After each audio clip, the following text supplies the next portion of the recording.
Je suis heureuse de vous avoir ici avec moi. Suivez mon histoire jusqu'à la fin et dites-moi d'où vous regardez pour que je puisse voir jusqu'où mon récit a voyagé. Au mariage de mon fils, ma belle-fille m'a écrasé le visage dans la purée de pommes de terre brûlantes. « Goûte donc la nourriture, vieille sorcière », m'a-t-elle murmuré de sorte que moi seule puisse l'entendre. C'est à ce moment-là que quelqu'un parmi les invités a blêmi de terreur et a crié « C'est une milliardaire !» Cette nuit-là, j'ai fait quelque chose qui a tout changé. J'aurais dû savoir que quelque chose n'allait pas dès l'instant où j'ai franchi les portes de cette salle de réception.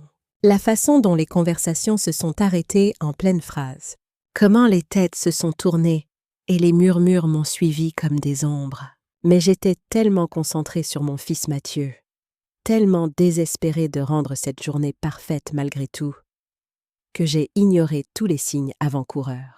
Le mariage avait été magnifique. Mathieu était élégant dans son costume noir, debout devant l'autel avec les larmes aux yeux, tandis que Charlotte descendait l'allée dans sa robe blanche fluide. Pendant un instant, en les regardant échanger leurs vœux, j'ai ressenti quelque chose que je n'avais pas éprouvé depuis des années. L'espoir. Peut-être que ce mariage guérirait la distance entre mon fils et moi. Peut-être que Charlotte serait le pont que je cherchais depuis si longtemps. Je me trompais tellement. La réception se tenait dans la grande salle de l'hôtel du centre-ville. Des lustres en cristal diffusaient une lumière chaude sur des tables rondes drapées de nappes ivoires. J'avais proposé de participer aux frais du lieu, mais Charlotte avait insisté pour qu'ils s'occupent de tout eux-mêmes. « Nous voulons faire les choses à notre façon, Madame Beaumont », avait-elle dit avec ce sourire doucereux qui n'atteignait jamais vraiment ses yeux. J'ai trouvé ma place assignée à la table 12, près du fond. Pas à la table familiale où les beaux-parents de Mathieu riaient et portaient des toasts. Pas même près de la table d'honneur où les mariés allaient s'asseoir. La table 12, avec des cousins éloignés que je connaissais à peine, et des amis de la famille qui semblaient mal à l'aise de faire la conversation avec moi. La soirée s'est étirée avec les discours et les danses. J'ai regardé Mathieu faire valser Charlotte sur la piste de danse, son rire résonnant au-dessus de la musique. Il avait l'air si heureux, tellement absorbé par sa nouvelle épouse. Quand m'avait-il regardé de cette façon pour la dernière fois? Quand m'avait-il regardé tout court avec autre chose qu'une politesse tolérante? Le dîner a été servi vers 20h. Du rôti de bœuf, des légumes rôtis et une purée de pommes de terre à l'ail. J'ai picoré dans mon assiette, mon appétit envolé. La femme à côté de moi, Marguerite, la grande-tante de Mathieu, ne cessait de me lancer des regards compatissants. « Vous devez être si fière », m'a-t-elle murmuré en se penchant assez près pour que je sente son parfum fleuri. « Je le suis », ai-je répondu en forçant un sourire. « Mathieu mérite d'être heureux. » C'est alors que j'ai remarqué Charlotte se diriger vers notre table. Elle avançait avec détermination, la mâchoire serrée d'une manière qui m'a fait un nœud à l'estomac. Mathieu n'était nulle part en vue, probablement aux toilettes ou en train de prendre l'air. « Madame Beaumont !» a dit Charlotte en atteignant ma chaise. Sa voix était assez forte pour porter jusqu'aux tables voisines. « Je voulais vous remercier personnellement pour tout ce que vous avez fait pour Mathieu. » Quelque chose dans son ton m'a fait me tendre. « Bien sûr, ma chère, c'est mon fils. » Oui, en effet. Son sourire était maintenant acéré, prédateur. « Et vous avez été une mère si dévouée, travaillant tous ces quarts de nuit, manquant ses spectacles d'école, ses matchs de football, toujours si occupée. » Les conversations autour de nous s'étaient complètement arrêtées. Je pouvais sentir les regards sur nous, le poids de l'attention soudaine. « Charlotte, peut-être pourrions-nous parler de cela plus tard ?» ai-je suggéré doucement. « Oh non, je pense que maintenant c'est parfait. » Elle s'est rapprochée et j'ai senti une odeur d'alcool dans son haleine. « Voyez-vous, Mathieu m'a tout raconté sur son enfance. Comment vous n'étiez jamais là? Comment il passait la plupart de ses soirées seul pendant que vous étiez ailleurs à faire je ne sais quoi? » Mes joues brûlaient. Je travaillais pour subvenir à nos besoins. Après la mort de son père, vous l'avez abandonné. Sa voix a monté d'un cran. Vous avez choisi le travail plutôt que votre propre enfant. C'est vrai. Et maintenant, vous voulez jouer à la grand-mère avec nos futurs enfants? Les mots m'ont frappé comme des coups physiques. Autour de nous, le silence était assourdissant. Je pouvais voir des gens sortir leur téléphone, enregistrant cette humiliation publique. « Charlotte, s'il vous plaît. » S'il vous plaît quoi? Elle a ri, Mais il n'y avait aucun humour dans ce rire. « S'il vous plaît, faire semblant que vous avez été une bonne mère. S'il vous plaît, agir comme si Mathieu ne se réveillait pas encore parfois en appelant une maman qui n'était jamais là. » J'ai essayé de me lever pour échapper à ce cauchemar, mais Charlotte a posé une main ferme sur mon épaule, me repoussant sur ma chaise. C'est alors que j'ai vu l'assiette de purée de pommes de terre dans son autre main. « Vous savez quoi, Madame Beaumont? Puisque vous êtes si intéressée par les dîners de famille maintenant, pourquoi ne pas vraiment goûter la nourriture? » Avant que je puisse réagir, avant que quiconque puisse l'arrêter, Charlotte a poussé l'assiette vers mon visage. La purée brûlante m'a frappée en pleine joue et sur la bouche, brûlant ma peau. La force du coup m'a fait basculer sur le côté de ma chaise, et j'ai senti le mélange bouillant glisser le long de mon cou et sur ma robe. « Goûte la nourriture, vieille sorcière !» a-t-elle sifflé durement, son masque de civilité complètement tombé. « Oh, goûte ce que ça fait, un vrai repas de famille. » La douleur a été immédiate et intense, non seulement à cause de la chaleur de la purée, mais aussi du choc total de ce qui venait de se passer. Je suis restée là, stupéfaite, la nourriture dégoulinant de mon visage et de mes cheveux, incapable de comprendre que cela se passait vraiment. La salle a explosé. Les gens ont haleté.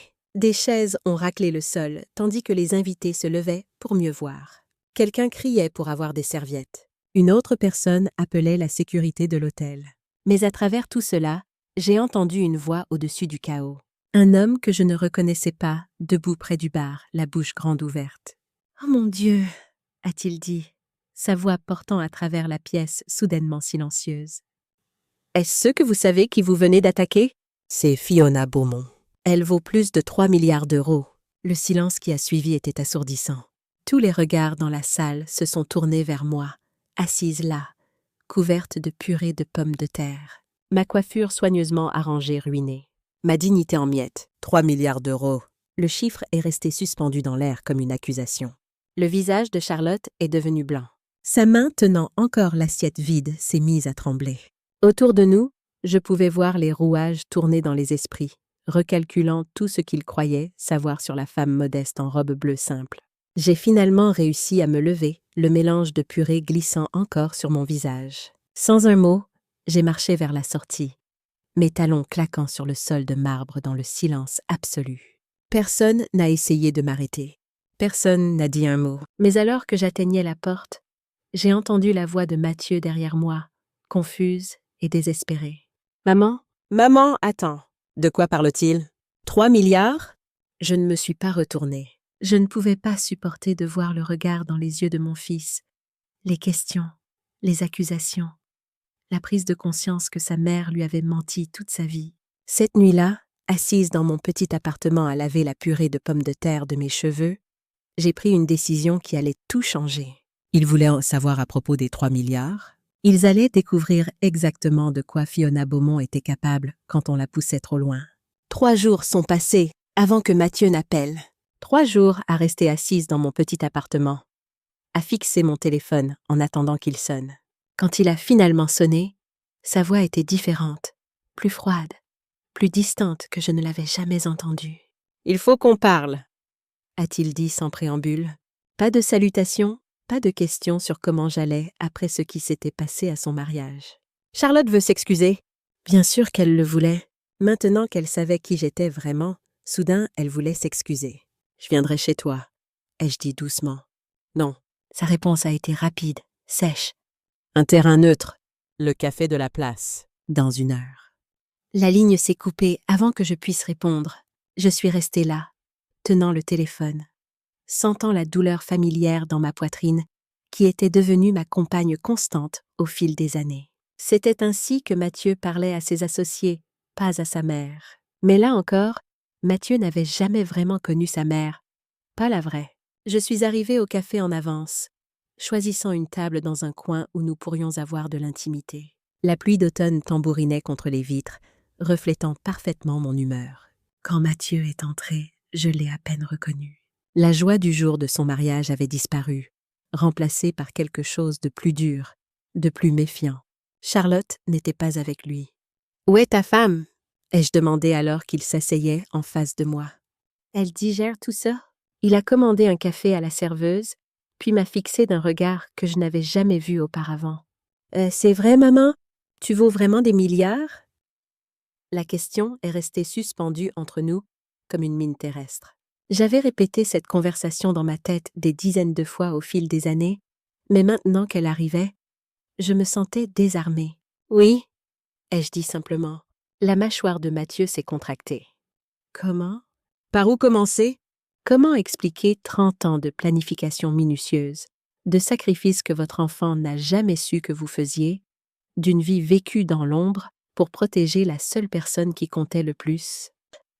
Ça a commencé après la mort de ton père. Ai-je commencé, ma voix stable malgré le tremblement de mes mains. Tu te souviens de ces mois, juste après l'enterrement? Comment je travaillais tout le temps? Je me souviens d'avoir été seule, a-t-il dit, et l'amertume dans sa voix m'a profondément blessée. Tu avais 6 ans. Ton père nous a laissés avec rien d'autre que des dettes et une assurance vie qui a à peine couvert les frais funéraires. J'avais le choix, trouver un moyen de survivre ou nous regarder tout perdre. J'ai pris une gorgée de mon café, gagnant du temps, me souvenant de ces premiers jours sombres.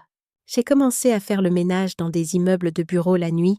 C'est là que j'ai rencontré Éléonore Dubois. Elle possédait une petite société immobilière qui avait du mal à survivre. Elle travaillait tard, et nous parlions pendant que je nettoyais son bureau. Mathieu écoutait maintenant, son expression indéchiffrable. Éléonore a vu quelque chose en moi. Elle m'a appris l'immobilier, les opportunités d'investissement. Quand elle a pris sa retraite 5 ans plus tard, elle m'a vendu sa société pour presque rien. Elle a dit que je lui rappelais sa fille. Ce n'était qu'une partie de la vérité, bien sûr. Éléonore avait vu plus que du potentiel en moi.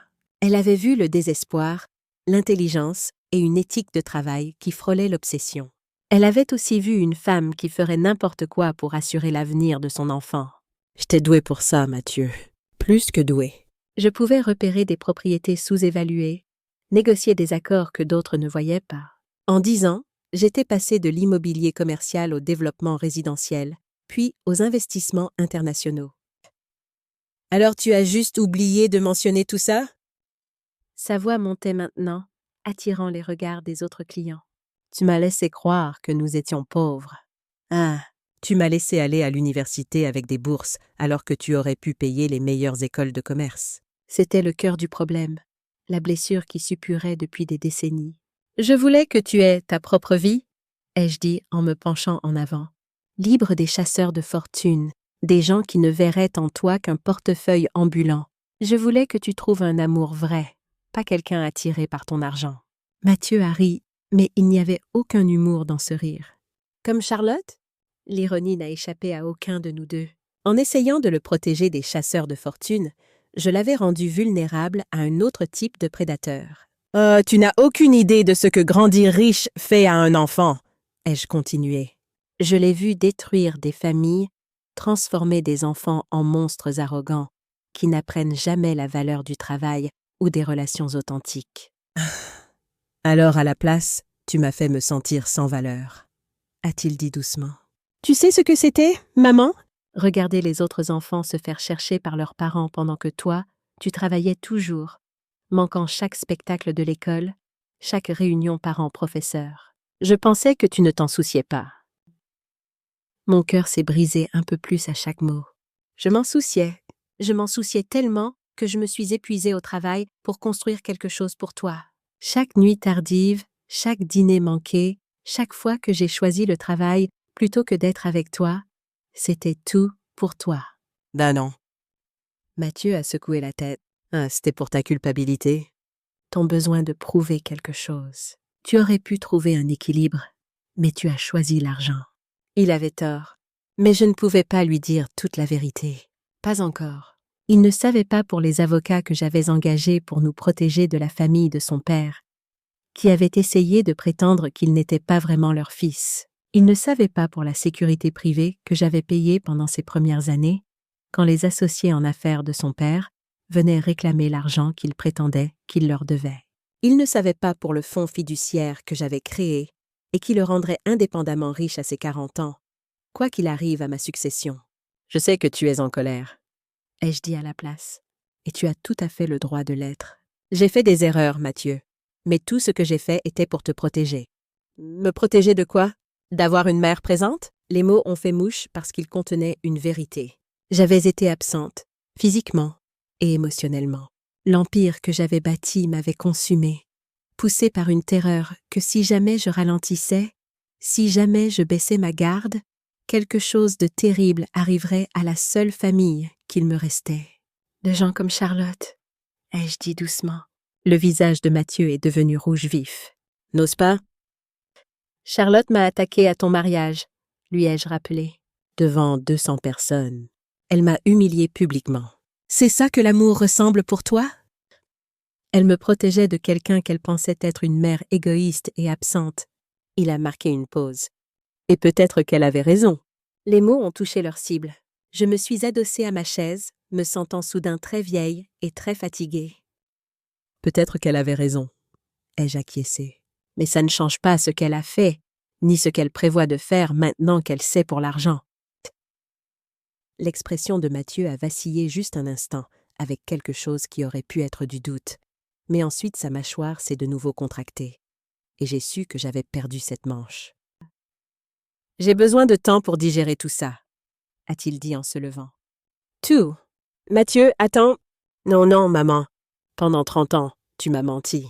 Pendant 30 ans, tu m'as laissé croire que nous luttions pour joindre les deux bouts alors que tu étais assise sur des milliards. J'ai besoin de découvrir quoi d'autre tu as caché. Il est parti sans se retourner, me laissant seule à la table avec mon café froid et le poids de 3 décennies de secrets. Dehors, la pluie s'était transformée en grésil, et j'ai regardé la glace se former sur les vitres, tandis que mon esprit s'emballait. Mathieu était en colère, confus et blessé. Je comprenais cela. Mais Charlotte était quelque chose d'entièrement différent. La façon dont elle m'avait regardé avant cette attaque, la cruauté calculée de ses mots, la nature publique de l'humiliation, rien de tout cela n'était spontané. Elle l'avait planifié, ce qui signifiait qu'elle savait pour mon argent avant que cet invité ne le révèle. La question était, depuis combien de temps savait-elle? Et plus important encore, qu'est-ce qu'elle prévoyait de faire avec cette information maintenant? J'ai sorti mon téléphone et fait défiler mes contacts jusqu'à trouver le numéro que je cherchais. Marc Renaud était mon chef de la sécurité depuis 15 ans, un ancien officier de la brigade financière qui s'était spécialisé dans la protection des individus fortunés contre les menaces, tant externes qu'internes. « Marc, ai-je dit quand il a répondu, j'ai besoin que tu fasses une vérification complète des antécédents de quelqu'un, et il faut que ce soit discret. Parce que si Charlotte pensait qu'elle pouvait m'humilier puis revenir dans ma vie maintenant qu'elle savait que j'étais riche, elle allait apprendre exactement ce que Fiona Beaumont faisait aux gens qui menaçaient sa famille. Le rapport de Marc Renaud est arrivé sur mon bureau exactement 72 heures après ma demande. 3 dossiers en papier craft, chacun plus épais que je ne l'avais prévu. En ouvrant le premier, mon café a refroidi pendant que je lisais sur la femme que mon fils avait épousée. Charlotte Élisabeth Martin, née à Lyon, 28 ans, avait abandonné l'université 3 fois. Anciennement nommée Charlotte Mercier, avant un changement légal de nom à 22 ans. Aucun historique d'emploi stable au cours des 5 dernières années. Ce qu'elle avait, c'était un schéma. Les photographies m'ont arrêté net. Marc avait réussi à obtenir des photos de comptes de réseaux sociaux que Charlotte avait supprimés. Mais rien ne disparaît vraiment d'Internet quand on sait où chercher. La voilà à des galas de charité à Monaco, toujours aux bras d'hommes différents. Des robes de créateurs, des bijoux coûteux, des photos de vacances en première classe, le tout avec des hommes significativement plus âgés, et selon les notes de Marc, significativement plus riches que leur âge ne le suggérait. David Marchand, 42 ans, héritier d'une fortune pharmaceutique, avait fréquenté Charlotte pendant 8 mois avant qu'elle ne disparaisse avec 20 000 € de son compte courant personnel. Aucune plainte n'avait été déposée. Michel Cortez, 39 ans, propriétaire de 3 restaurants à succès à Lyon. Leur fiançailles avait duré 6 mois avant qu'il ne découvre qu'elle utilisait ses cartes de crédit pour financer un style de vie qu'il n'avait jamais autorisé. Encore une fois, aucune action légale n'avait été entreprise. Jonathan Martin, 35 ans, entrepreneur dans la technologie. Leur relation s'était terminée abruptement quand son comptable avait remarqué des transactions inhabituelles sur des comptes auxquels Charlotte avait accès. Le schéma était clair et terrifiant. Charlotte était une professionnelle. Ce n'était pas une jeune femme qui était tombée amoureuse de mon fils et avait découvert que sa famille avait de l'argent. C'était quelqu'un qui avait ciblé Mathieu spécifiquement, l'avait étudié, avait planifié son approche. J'ai creusé plus profondément dans les dossiers. Charlotte avait un passé troublé. Des registres de délinquance juvénile qui avaient été scellés, un historique de traitement pour abus de substances et une relation tendue avec sa famille qui l'avait apparemment coupée des années auparavant. Il y avait des évaluations psychiatriques suggérant des tendances narcissiques et des schémas de comportement manipulateurs. Le plus perturbant était la découverte que Charlotte avait brièvement travaillé pour une entreprise appelée Service Patrimoine Senior. Une entreprise apparemment légitime qui aidait les personnes âgées à gérer leurs actifs, mais qui avait fait l'objet d'une enquête pour avoir ciblé des clients âgés fortunés et les avoir manipulés pour qu'ils transfèrent leurs actifs. Mes mains tremblaient quand j'ai tendu la main vers mon téléphone. Je devais appeler Mathieu immédiatement, lui montrer ses dossiers, lui faire comprendre ce qu'il avait épousé. Mais avant que je puisse composer le numéro, ma sonnette a retenti. Mathieu se tenait dans mon couloir, et pendant un moment, mon cœur a bondi d'espoir. Peut-être était-il venu s'excuser, combler le fossé entre nous. Puis j'ai vu Charlotte derrière lui, et cet espoir est mort. « Maman !» a dit Mathieu, sa voix soigneusement neutre. « Il faut qu'on parle. » Je me suis écartée pour les laisser entrer, mon esprit s'emballant. Les dossiers étaient encore étalés sur ma table de salle à manger, mais ils devraient d'abord passer par le salon. J'ai rapidement fermé les dossiers et les ai glissés sous un magazine. « Je suis contente que vous soyez venue, » ai-je dit, bien que regarder Charlotte me donne la chair de poule. Elle portait une simple robe noire, ses cheveux tirés en arrière, un maquillage minimal. L'image même de l'innocence blessée. « Ah, s'il vous plaît, asseyez-vous. » Charlotte s'est perchée sur le bord de mon canapé, comme si elle avait peur de se mettre à l'aise. Mathieu est resté debout, sa posture rigide. « Charlotte a quelque chose à dire, » a-t-il annoncé. Je l'ai regardée attendant. Elle a tamponné ses yeux avec un mouchoir, bien que je n'ai remarqué aucune vraie larme. « Madame Beaumont, » a-t-elle commencé, sa voix douce et tremblante. « Je vous dois les plus profondes excuses. Ce que j'ai fait au mariage, il n'y a pas d'excuse pour cela. J'étais émotive, submergée, et j'ai laissé mes sentiments à propos de l'enfance de Mathieu obscurcir mon jugement. C'était une bonne performance. Si je n'avais pas vu ces dossiers, si je ne savais pas ce qu'elle était vraiment, j'aurais peut-être pu la croire. « Je vois, » ai-je dit prudemment. « La vérité est, » a continué Charlotte en jetant un coup d'œil à Mathieu avant de me regarder à nouveau, que j'étais tellement protectrice envers Mathieu parce que je sais combien il a lutté avec le sentiment d'abandon. Quand je pensais que vous étiez juste, enfin, quand je ne comprenais pas votre situation, j'ai mal réagi. « Ma situation !» ai-je répété. Mathieu s'est déplacé, mal à l'aise. « Elle veut dire quand nous pensions que vous aviez des difficultés financières. » Avant de savoir pour tout le reste. « Tout le reste ?» ai-je répété. « Vous voulez dire mon argent ?»« Votre fortune » a corrigé Charlotte doucement. Mathieu m'a parlé de votre empire immobilier. Je n'avais aucune idée. De quelle différence cela aurait-il fait ? Ai-je demandé, sincèrement curieuse de voir comment elle allait tourner cela. Eh bien, j'aurais compris pourquoi vous deviez travailler autant quand Mathieu était jeune. Construire un empire commercial nécessite des sacrifices. Je le vois maintenant. Elle a tendu la main et pris celle de Mathieu. Nous le voyons tous les deux. Mamia. J'ai observé le visage de mon fils pendant qu'elle parlait. Il gobait chaque mot.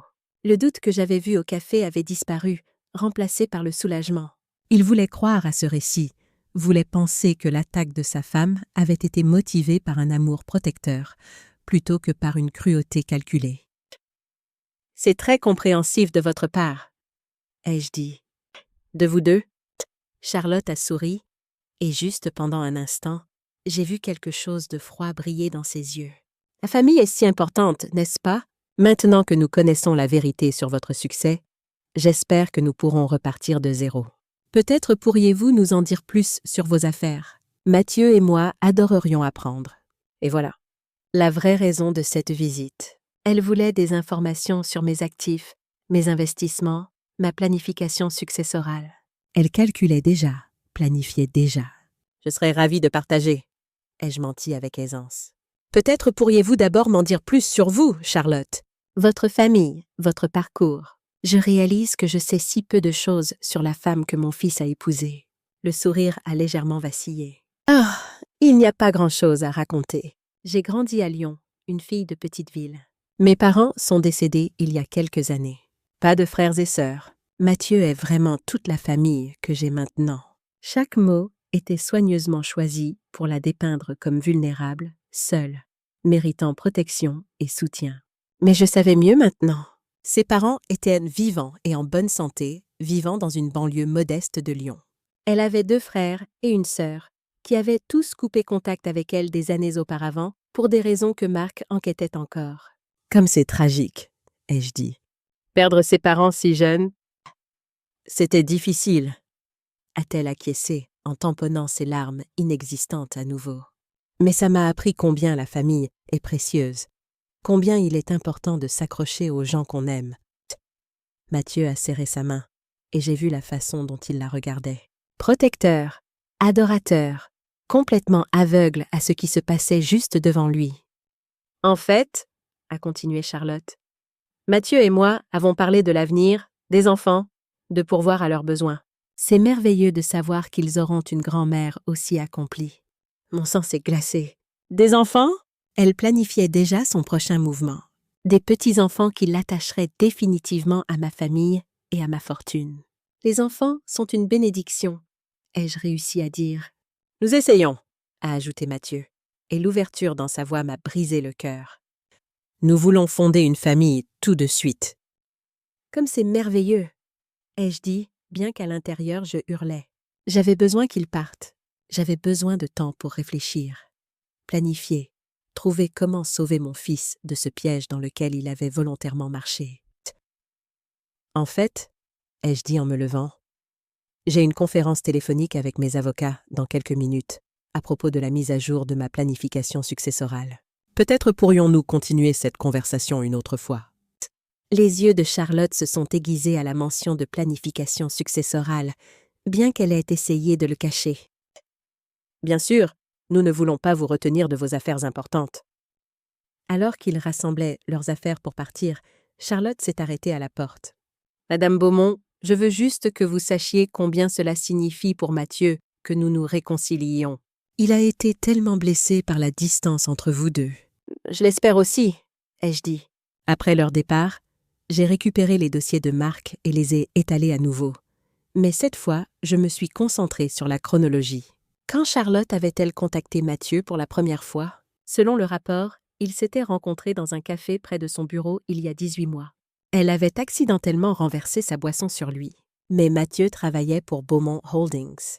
Pas le bureau principal où j'avais également gardé notre lien familial discret, mais une filiale qui gérait certains de mes investissements immobiliers plus modestes. Quiconque faisant des recherches sur mon empire commercial finirait par trouver cette connexion. Elle avait su depuis le début. J'ai repris mon téléphone et rappelé Marc. « J'ai besoin d'une surveillance », ai-je dit quand il a répondu. Une couverture 24 heures sur 24 sur mon fils et sa femme.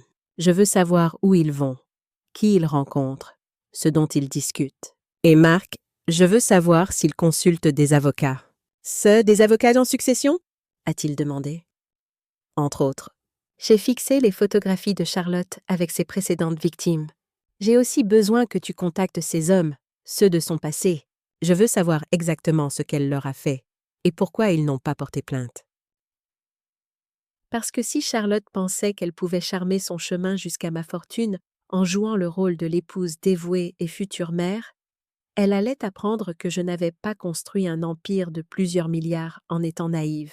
Les rapports de surveillance de Marc arrivaient chaque matin comme une horloge, et chacun me glaçait le sang un peu plus. Charlotte ne perdait pas de temps. 2 jours après leur visite à mon appartement, elle avait convaincu Mathieu de prendre rendez-vous avec Durand et Associés, l'un des cabinets de planification successorale les plus prestigieux de la ville. Le même cabinet qui essayait de débaucher mes affaires depuis des années. 3 jours après, Elle avait déjeuné avec quelqu'un que Marc avait identifié comme le docteur Patricia Duval, une psychiatre gériatrique spécialisée dans les évaluations de compétences pour les clients âgés fortunés. À la fin de la première semaine, je savais exactement ce que Charlotte planifiait. Elle n'en avait pas seulement après mon argent. Elle se préparait à me faire déclarer mentalement incapable. Une fois que Mathieu aurait la procuration, elle le contrôlerait complètement, et à travers lui, tout ce que j'avais construit. C'était brillant, dans sa propre manière sociopathique. Et cela aurait pu marcher si je n'avais pas passé 30 ans à apprendre comment déjouer les gens qui me sous-estimaient.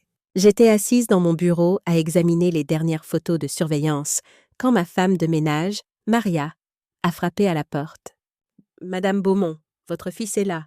Il dit que c'est urgent. » J'ai rapidement glissé les photos dans un tiroir et me suis composée. « Faites-le entrer, s'il vous plaît. » Mathieu est entré seul, ce qui m'a surprise. Durant la semaine écoulée, Charlotte avait été attachée à lui comme une ombre.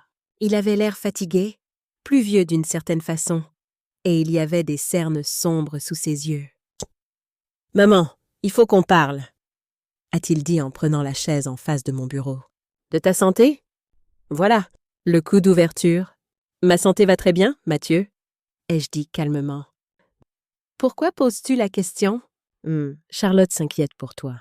Elle pense que tu pourrais avoir des problèmes de mémoire. » J'ai failli rire. Bien sûr qu'elle le pensait. Quel genre de problème de mémoire ? Mathieu s'est déplacé, mal à l'aise. Elle a mentionné que quand vous avez parlé la semaine dernière, tu semblais confuse sur certaines choses, mélangeant les dates, oubliant des conversations que vous aviez eues. Rien de tout cela ne s'était passé, mais je pouvais voir avec quelle facilité Charlotte pouvait convaincre mon fils du contraire. Il voulait la croire sur tout le reste. Pourquoi pas sur ça ? Je vois, ai-je dit. Et qu'est-ce que Charlotte pense que je devrais faire au sujet de ces supposés problèmes de mémoire ? Elle pense que tu devrais voir un médecin te faire évaluer. Peut-être envisager de te faire aider pour gérer tes affaires. Mes affaires sont parfaitement bien gérées, Mathieu. Vraiment ? Il s'est penché en avant et j'ai vu une préoccupation sincère dans ses yeux. Maman, tu as 73 ans. Tu es assise sur des milliards d'euros. Et tu vis seule dans un appartement d'une chambre. Ce n'est pas normal. C'était exactement l'argument que j'avais attendu. Présenter mon mode de vie modeste comme preuve d'un déclin mental plutôt qu'un choix délibéré de vivre tranquillement. Je vis comme je choisis de vivre, ai-je dit. De la même façon que je vis depuis 20 ans ? Mais c'est justement ça, a dit Mathieu, sa voix montant légèrement. Et il y a 20 ans, je pensais qu'on était pauvres. Maintenant, je découvre que tu as été riche tout ce temps. Comment puis-je savoir quoi d'autre tu as caché ? Comment puis-je savoir que tu prends de bonnes décisions pour quoi que ce soit ? J'ai étudié le visage de mon fils, voyant la confusion et l'inquiétude sincère. Charlotte était douée. Elle avait planté des graines de doute qui poussaient exactement comme elle l'avait prévu. « Ah, qu'est-ce qui te ferait te sentir mieux ?» ai-je demandé. « Vois juste un médecin, maman. Obtiens un certificat de bonne santé. Ensuite, nous pourrons tous arrêter de nous inquiéter. » Tous ? Charlotte et moi. Nous voulons juste nous assurer que tu vas bien. J'ai hoché la tête lentement, comme si j'y réfléchissais. Je suppose que ce serait raisonnable. As-tu quelqu'un en tête ? Mathieu s'est légèrement détendu. En fait, Charlotte a trouvé quelqu'un. Le docteur Duval. Elle est spécialisée dans les personnes âgées. Elle a une excellente réputation. Bien sûr qu'elle l'avait trouvé. La même docteur Duval qui avait déjeuné avec Charlotte la semaine précédente. Celle qui avait probablement déjà été briefée sur quel diagnostic serait le plus utile pour les plans de ma belle-fille. Je préférerais choisir mon propre médecin, ai-je dit. La mâchoire de Mathieu s'est contractée. Maman, tu ne peux pas continuer à refuser de l'aide. C'est pour ta sécurité, ton bien-être. Oh, et mon argent! Les mots sont restés suspendus dans l'air entre nous. Mathieu est devenu rouge vif, mais n'a pas nié. Ce n'est pas une question d'argent, a-t-il dit. Mais sa voix manquait de conviction. C'est une question de famille, de s'assurer que tu es protégée. Protégée de qui ? De moi-même ? De gens qui pourraient profiter de toi. Il se tenait debout maintenant, faisant les 100 pas devant mon bureau. As-tu la moindre idée de ta vulnérabilité ? Combien de gens adoreraient mettre la main sur ta fortune ? Oui, ai-je dit doucement. Je le sais. Quelque chose dans mon ton l'a fait s'arrêter. Il m'a regardé plus attentivement, et pendant un moment, j'ai vu une lueur du garçon intelligent qu'il avait été autrefois. Qu'est-ce que c'est censé vouloir dire?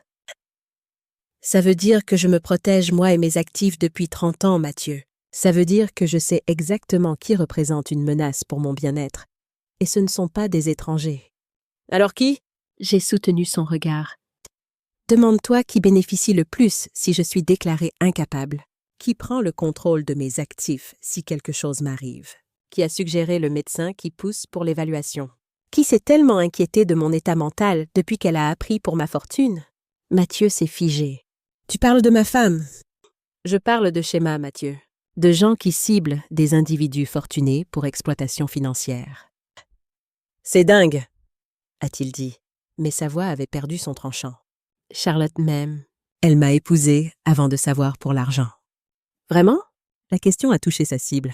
J'ai vu le doute vaciller dans ses yeux à nouveau, plus fort cette fois. Qu'est-ce que tu insinues? Je dis que tu devrais peut-être te demander comment une femme sans emploi et sans économie familiale a pu se payer la robe de créateur qu'elle portait à ton mariage. Comment elle a pu maintenir le style de vie qu'elle a eu ces 2 dernières années? D'où vient l'argent? Mathieu est resté silencieux pendant un long moment, digérant. Quand il a repris la parole, sa voix était à peine au-dessus d'un murmure. Bon, même si c'était vrai, et je ne dis pas que ça l'est, mais même si ça l'était, c'est ma femme maintenant. Nous essayons d'avoir des enfants. Je ne peux pas juste...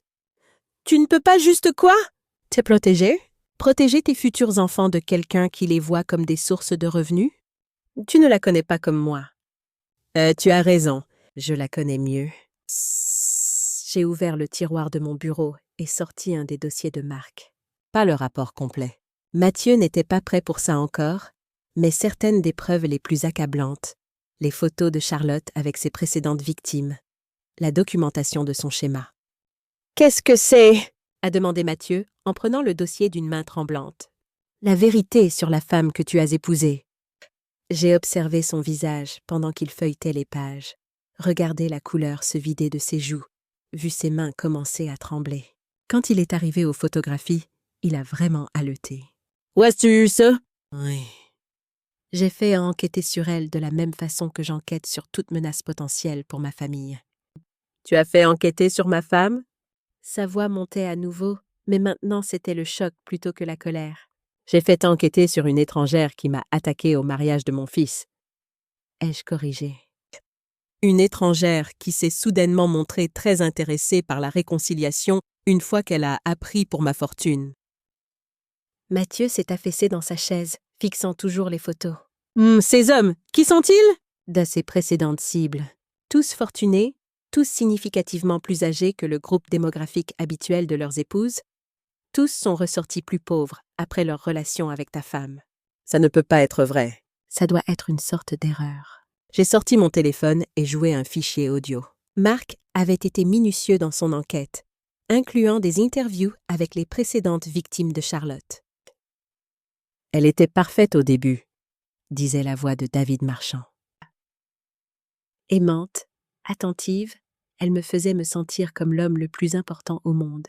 Mais avec le recul, je peux voir à quel point tout était calculé. Chaque geste, chaque mot, chaque émotion était conçue pour me faire lui faire entièrement confiance. Le visage de Mathieu s'est effondré pendant qu'il écoutait.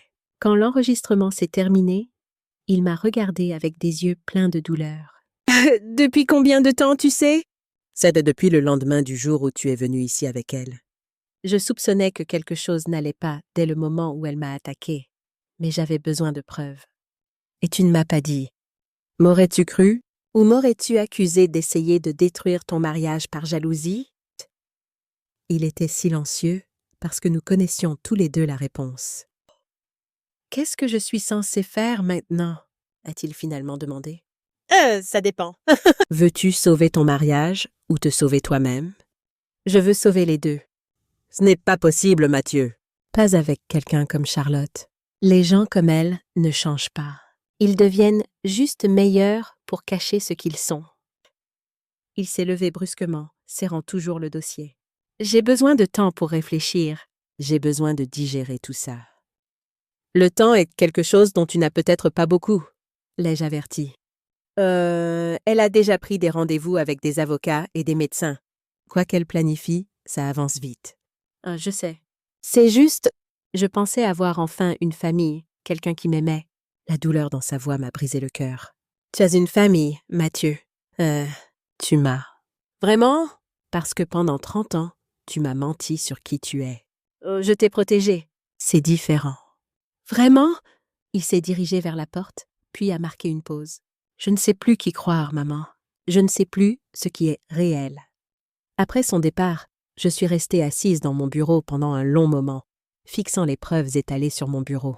J'avais planté les graines du doute, mais je devais faire plus. Charlotte n'abandonnerait pas facilement, et Mathieu était toujours vulnérable à sa manipulation. J'ai repris mon téléphone et rappelé Marc. « J'ai besoin que tu accélères l'enquête, » ai-je dit. « Et j'ai besoin que tu organises une réunion avec quelqu'un de la brigade financière. Si Charlotte a fait ça à plusieurs victimes, il pourrait y avoir des bases pour des poursuites judiciaires. Tu veux faire arrêter la femme de ton fils? Je veux sauver mon fils avant qu'il soit trop tard. Parce que parfois, protéger les gens qu'on aime signifie faire des choix qu'ils ne pardonneront jamais. Et parfois, être une mère signifie être prête à être le méchant dans l'histoire de son enfant, tant qu'il survit pour avoir une histoire du tout. 2 semaines sont passées sans un mot de Mathieu. 2 semaines à regarder les rapports de surveillance de Marc, à voir mon fils devenir plus distant et les yeux creusés, tandis que Charlotte augmentait sa pression. Elle les avait fait emménager dans un appartement de luxe au centre-ville, payé avec quel argent je me le demandais, et avait commencé à présenter Mathieu à des conseillers financiers spécialisés dans la gestion de patrimoine familial. Le piège se refermait autour de lui et il ne pouvait pas le voir ou ne voulait pas le voir. C'est alors que j'ai décidé de forcer la question. J'ai appelé Mathieu un jeudi après-midi, ma voix soigneusement modulée pour paraître légèrement confuse, un peu fragile. « Mathieu, c'est ta mère ?» Je me demandais. « Est-ce que Charlotte et toi pourriez venir dîner samedi? J'ai l'impression que nous devons clarifier les choses entre nous. » Il y a eu une longue pause. « Maman, tu vas bien?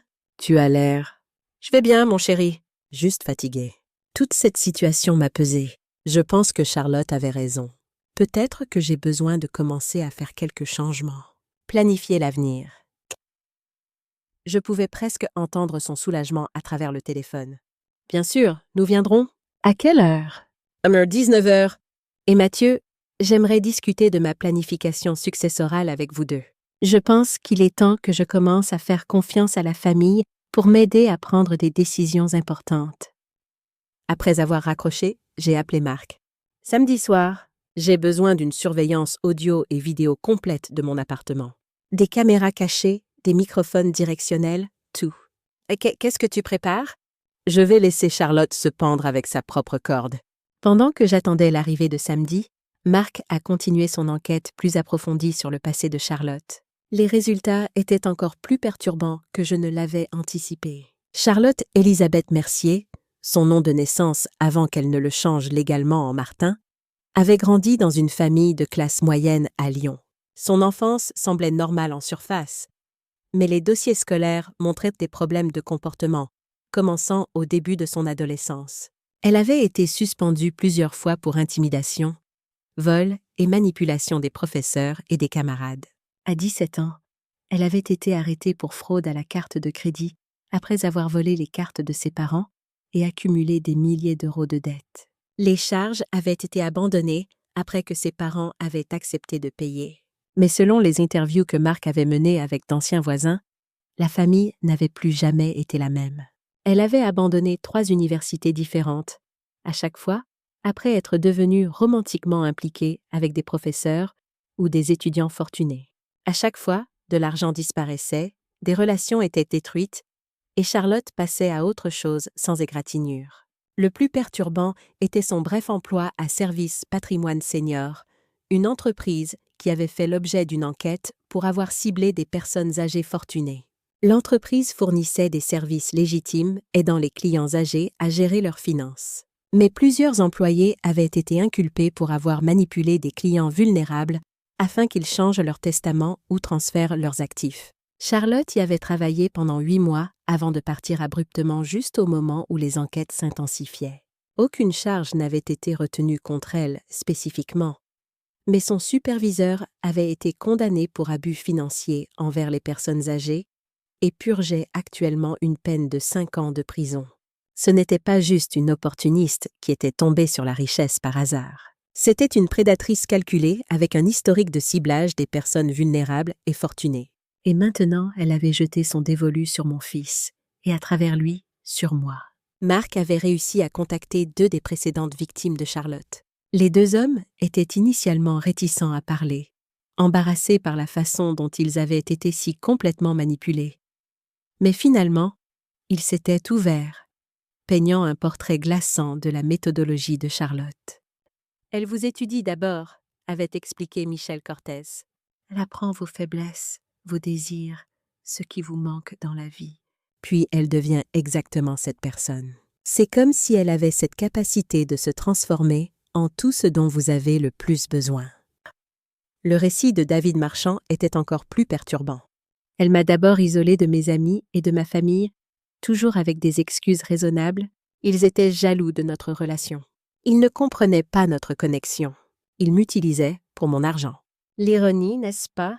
Quand j'ai réalisé ce qui se passait, je n'avais plus personne vers qui me tourner pour de l'aide. Les 2 hommes ont décrit comment Charlotte avait progressivement pris le contrôle de leurs finances, toujours avec des explications plausibles. Les 2 avaient perdu des sommes importantes avant de découvrir sa tromperie, et les 2 avaient choisi de ne pas porter plainte en partie par embarras, mais principalement parce que Charlotte avait collecté des informations compromettantes sur eux qu'elle menaçait de divulguer. « Elle garde des preuves de tout », avait dit Marchand. « Chaque erreur, chaque indiscrétion, chaque moment potentiellement embarrassant. Quand je l'ai confrontée au sujet de l'argent manquant, elle avait un dossier prêt, des photos de moi avec d'autres femmes avant qu'on se rencontre, des enregistrements d'appels professionnels où j'aurais pu contourner certaines réglementations.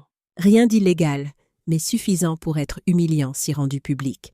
Je me suis demandé ce qu'elle avait sur Mathieu, quelle vulnérabilité elle avait exploitée, quels secrets elle avait collectés pour les utiliser contre lui si nécessaire. Mon fils avait toujours été sensible, portant le poids de l'abandon perçu de son enfance. En Charlotte, il avait trouvé quelqu'un qui semblait comprendre cette douleur, qui la validait et promettait de la guérir. Le piège parfait pour un cœur blessé. Le samedi soir est arrivé, gris et pluvieux. J'avais passé la journée à me préparer, non seulement le dîner, mais la performance que j'étais sur le point de donner. Je me suis habillée dans des vêtements légèrement trop grands pour moi, j'ai fait mon maquillage négligemment, j'ai laissé mes cheveux un peu en désordre. J'avais besoin de ressembler à une femme dont les facultés mentales déclinaient. Marc était arrivé plus tôt, installant discrètement des caméras et des microphones dans tout mon appartement. Toute la soirée serait enregistrée, fournissant des preuves de tout ce que Charlotte révélerait quand elle pensait que j'étais vulnérable. « Tu es sûr de ça ?» a demandé Marc avant de partir pour surveiller l'équipement à distance. « Ce genre d'opération peut être imprévisible. »« J'en suis sûre. »« Elle pense que je suis une vieille femme sans défense qui peut être manipulée. Voyons ce qui se passe quand je joue le jeu. » Mathieu et Charlotte sont arrivés exactement à l'heure. Mathieu avait l'air nerveux, jetant constamment des regards entre sa femme et moi, comme s'il s'attendait à une explosion. Charlotte, en revanche, avait l'air triomphante. Elle était habillée élégamment, mais de façon conservatrice, jouant le rôle de la belle-fille préoccupée. « Madame Beaumont » a-t-elle dit en prenant mes mains dans les siennes et en m'embrassant sur les joues. « Vous avez l'air fatiguée. Vous vous sentez bien? »« Oh, vous savez comment c'est à mon âge » ai-je dit en laissant ma voix chevrotter légèrement. « Certains jours sont meilleurs que d'autres. Merci à tous les 2 d'être venus. Ça signifie tellement d'avoir de la famille autour de soi. » Le dîner était un pot-au-feu, le plat préféré de Mathieu depuis l'enfance, bien que j'aie délibérément trop salé et laissé les légumes devenir un peu pâteux. De petits détails qui soutiendraient le récit de capacités déclinantes. « C'est délicieux, maman !» a dit Mathieu loyalement, bien que je puisse le voir lutter avec la sauce trop salée. « Vraiment ?» Je n'étais pas sûre de l'assaisonnement. J'ai l'impression d'avoir des problèmes avec les recettes ces derniers temps. Hier, j'ai mis du sucre dans mon café 3 fois, et je ne me souvenais pas de l'avoir fait. Les yeux de Charlotte se sont allumés d'intérêt. Ça doit être frustrant. Avez-vous envisagé de vous faire aider? Peut-être quelqu'un pour vous assister avec la cuisine et la gestion du ménage? Je ne sais pas, ai-je dit en poussant la nourriture dans mon assiette d'un air incertain. J'ai toujours été si indépendante. Mais ces derniers temps, je me sens si confuse par les choses. Les finances, surtout. Tous ces chiffres et ces comptes. C'est accablant. Mathieu et Charlotte ont échangé un regard. L'hameçon était appâté. Peut-être que nous pourrions aider, a suggéré Charlotte doucement. Mathieu est si doué avec les questions financières. N'est-ce pas, chérie? Mathieu a hoché la tête, bien qu'il ait l'air mal à l'aise. Si tu veux, maman, je pourrais jeter un œil à ton portefeuille, juste pour m'assurer que tout est en ordre. Tu ferais ça? Ce serait un tel soulagement. J'ai tendu la main à travers la table et tapoté sa main. Tu sais, j'ai réfléchi à ce que tu as dit avant, à propos de voir un médecin, de mettre mes affaires en ordre. Vraiment? Charlotte s'est penchée en avant, incapable de cacher son empressement. J'ai pris rendez-vous avec ce médecin que tu as recommandé, le docteur Duval, et j'ai parlé à mon avocat de la mise à jour de mon testament. C'est une merveilleuse nouvelle, a dit Charlotte, sa voix chaude de fausse préoccupation. Quel genre de changement envisagez-vous? Voilà le moment vers lequel je travaillais. J'ai laissé mon visage se plisser légèrement, comme si j'étais sur le point de pleurer. J'ai tellement honte, ai-je murmuré. Toutes ces années, j'ai été une mère si terrible pour Mathieu, travaillant tout le temps, manquant tout ce qui était important. Je ne mérite pas de m'appeler sa mère. « Maman, ne dis pas ça !» a protesté Mathieu, mais je pouvais voir l'esprit de Charlotte s'emballer. « Non, c'est vrai. Et maintenant, à la fin de ma vie, je veux réparer les choses. Je veux m'assurer que vous êtes pris en charge. Toi et Charlotte et vos futurs enfants. » Qu'est-ce que tu veux dire? A demandé Mathieu. J'ai pris une respiration tremblante. Je veux dire que je veux transférer la plupart de mes actifs maintenant, de mon vivant, pour te voir en profiter. Le docteur Duval m'a expliqué qu'il est courant pour les gens de mon âge de commencer à avoir des difficultés à gérer des décisions financières complexes. Mieux vaut transmettre les choses pendant que je peux encore faire ce choix moi-même. Charlotte ne pouvait plus se contenir. C'est très sage, Madame Beaumont. Tant de personnes âgées attendent trop longtemps, et ensuite leurs familles doivent prendre des décisions difficiles pour elles. Exactement, ai-je acquiescé. C'est bien mieux ainsi. Oh. Je pensais transférer environ 60% de mes actifs liquides immédiatement. Peut-être créer un trust avec Mathieu comme bénéficiaire principal et toi comme co-administratrice. Maman, Mathieu avait l'air stupéfait. Ça représente des centaines de millions d'euros. De l'argent que j'aurais dû partager avec toi depuis longtemps, ai-je dit en tamponnant mes yeux avec une serviette. Yes, j'étais si égoïste, si concentrée sur la construction de mon empire, que j'ai oublié ce qui comptait vraiment. La famille. Charlotte rayonnait pratiquement. Ah, c'est un geste si généreux et si pratique. Mathieu, ta mère fait preuve d'une vraie sagesse ici. Je suppose, a dit Mathieu lentement. Mais maman, tu es sûre? C'est une énorme décision.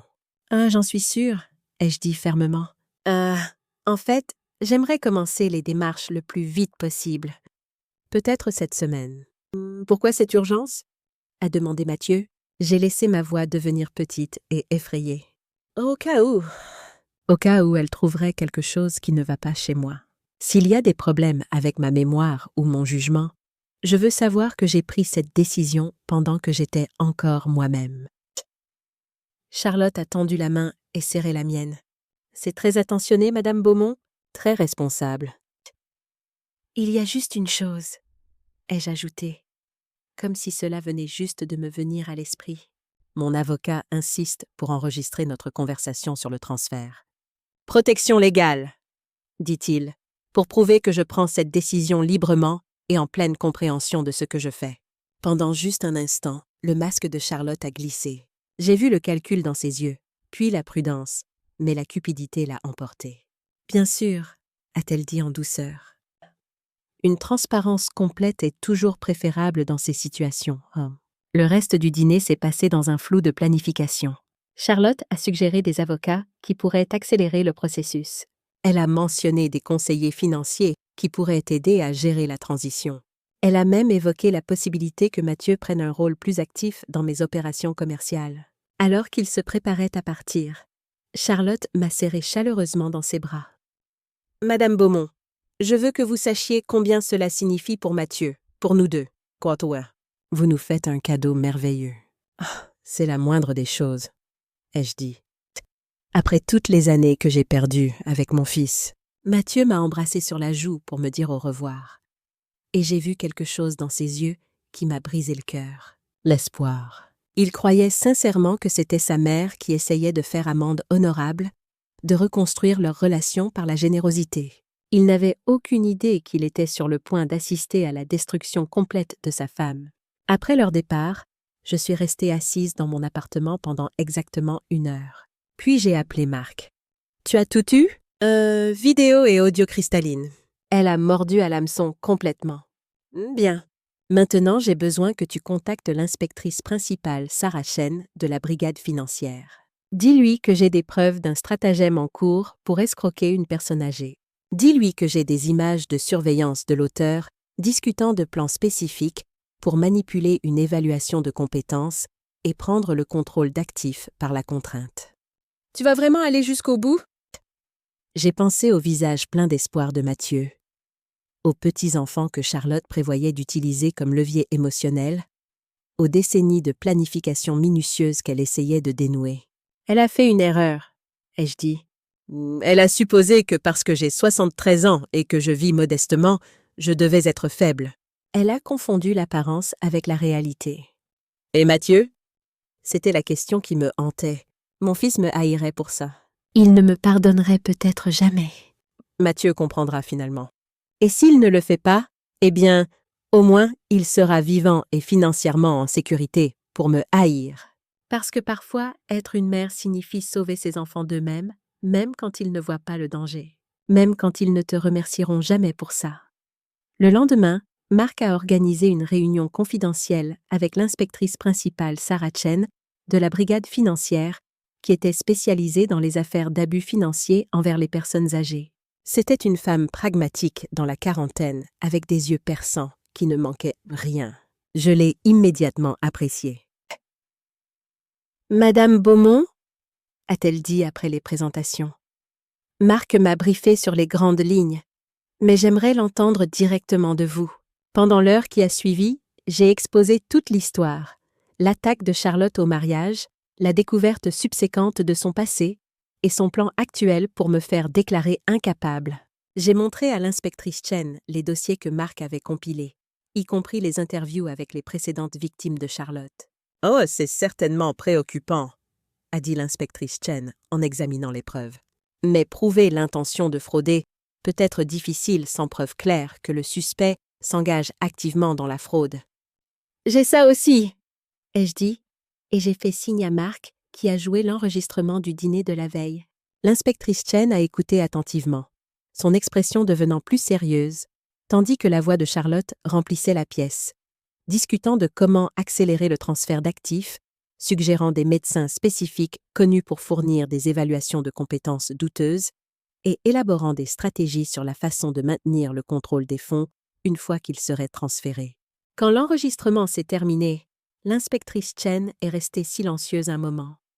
« Madame Beaumont, vous êtes-vous intentionnellement présentée comme cognitivement diminuée pour susciter ces déclarations? » ?»« Oui. » »« Vous réalisez que cela pourrait potentiellement compliquer l'affaire? » »« Je comprends la procédure légale, inspectrice Chen. Je n'ai pas faussement prétendu avoir été diagnostiquée avec une quelconque condition. J'ai simplement exhibé des comportements qui pourraient suggérer un déclin cognitif. Mademoiselle Martin a choisi d'interpréter ces comportements d'une manière qui servait ses objectifs. Et plus important encore, elle a révélé son intention d'exploiter cette vulnérabilité perçue. L'inspectrice Chen a hoché la tête pensivement. Il y a certainement assez ici pour ouvrir une enquête formelle.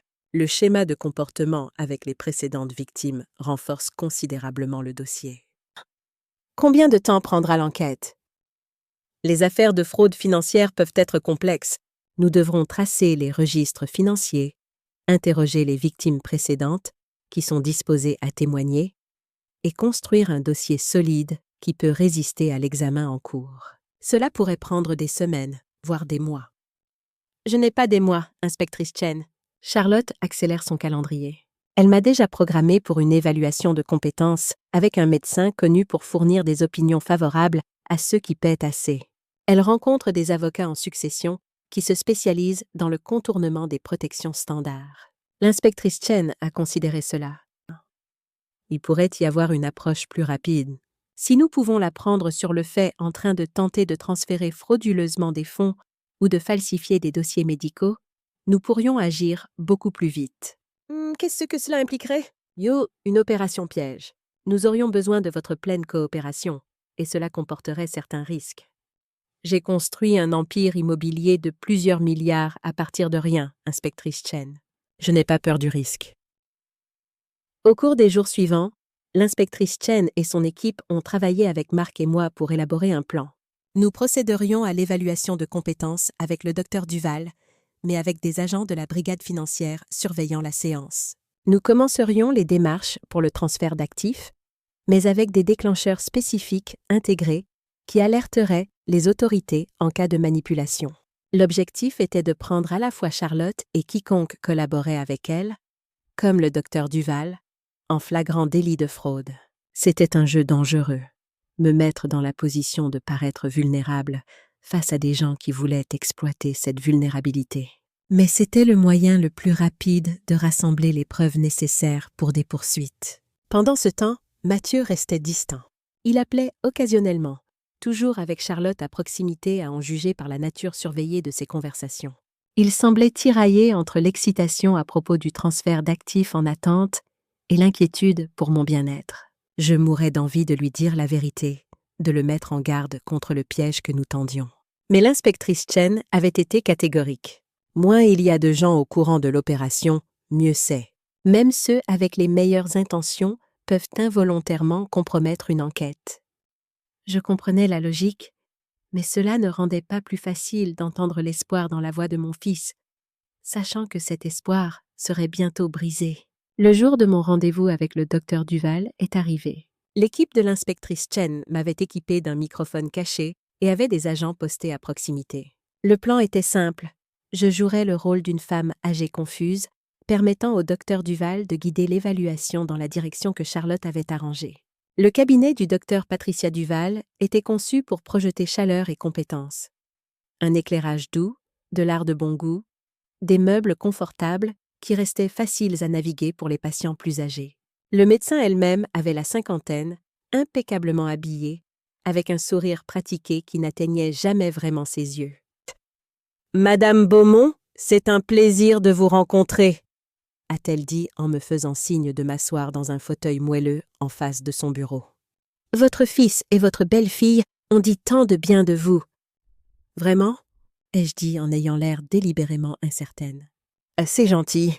Charlotte elle est très serviable ces derniers temps. Je comprends que vous avez eu quelques difficultés avec la mémoire et la prise de décision. Cela doit être effrayant.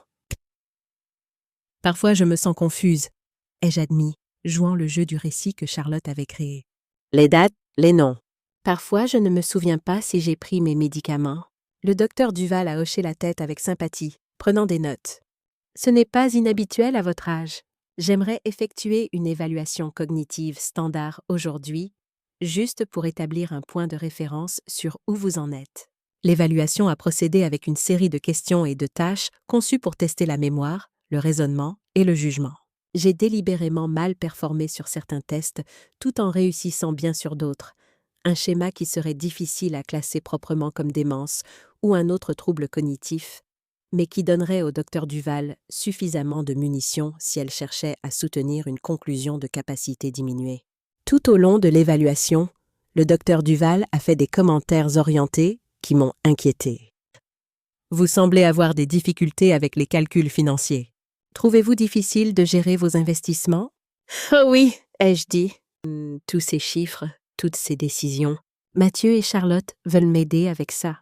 C'est très sage, a dit le docteur Duval en écrivant quelque chose dans ses notes. Beaucoup de patients trouvent un soulagement en transférant ces fardeaux à des membres de la famille de confiance. À la fin de la séance, j'avais donné au docteur Duval amplement l'occasion de faire une évaluation légitime et tout autant l'occasion de biaiser ses conclusions si c'était son intention. Eh bien, Madame Beaumont, je vais avoir besoin d'analyser ces résultats plus en détail, mais j'ai quelques préoccupations préliminaires concernant votre fonction cognitive, particulièrement dans les domaines liés à la prise de décision financière et à la mémoire. Est-ce que c'est la démence? Ai-je demandé, laissant ma voix trembler. Je ne sauterai pas encore à cette conclusion, a-t-elle dit, sa voix professionnellement rassurante. Mais je pense qu'il serait prudent d'envisager de nommer quelqu'un pour vous aider à gérer vos affaires pendant que vous êtes encore capable de faire ce choix vous-même.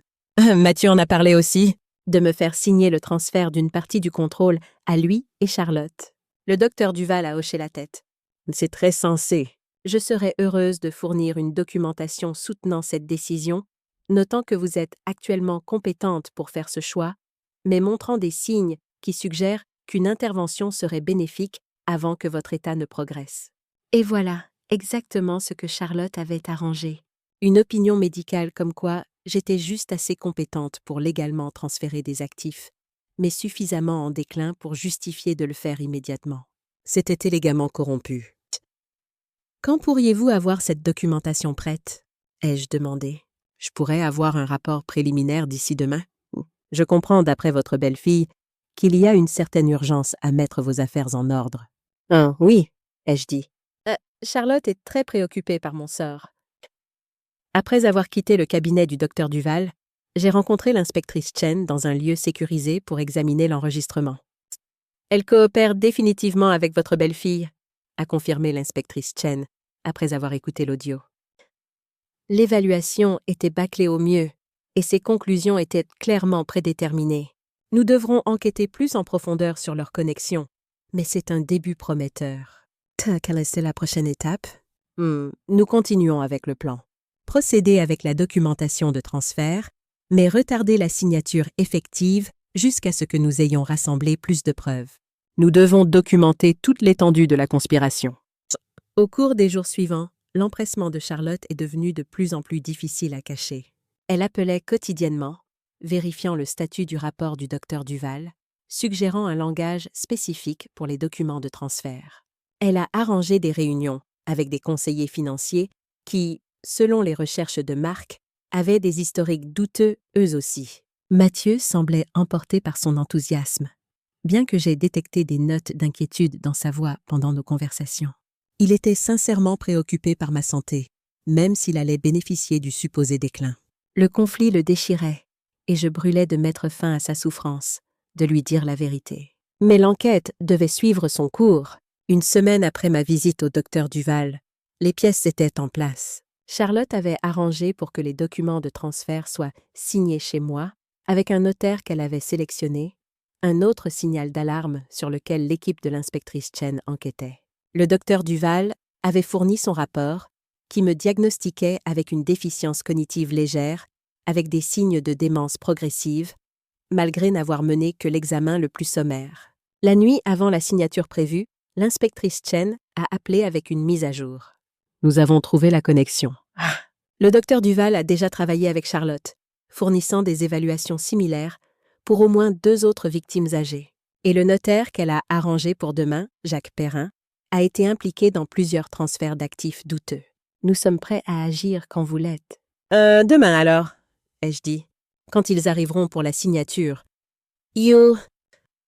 Cette nuit-là, j'ai à peine dormi, pensant à Mathieu, au regard sur son visage quand il réaliserait la vérité. Me pardonnerait-il jamais pour la tromperie? Comprendrait-il que tout ce que j'avais fait, de cacher ma fortune à tendre ce piège, avait été pour le protéger?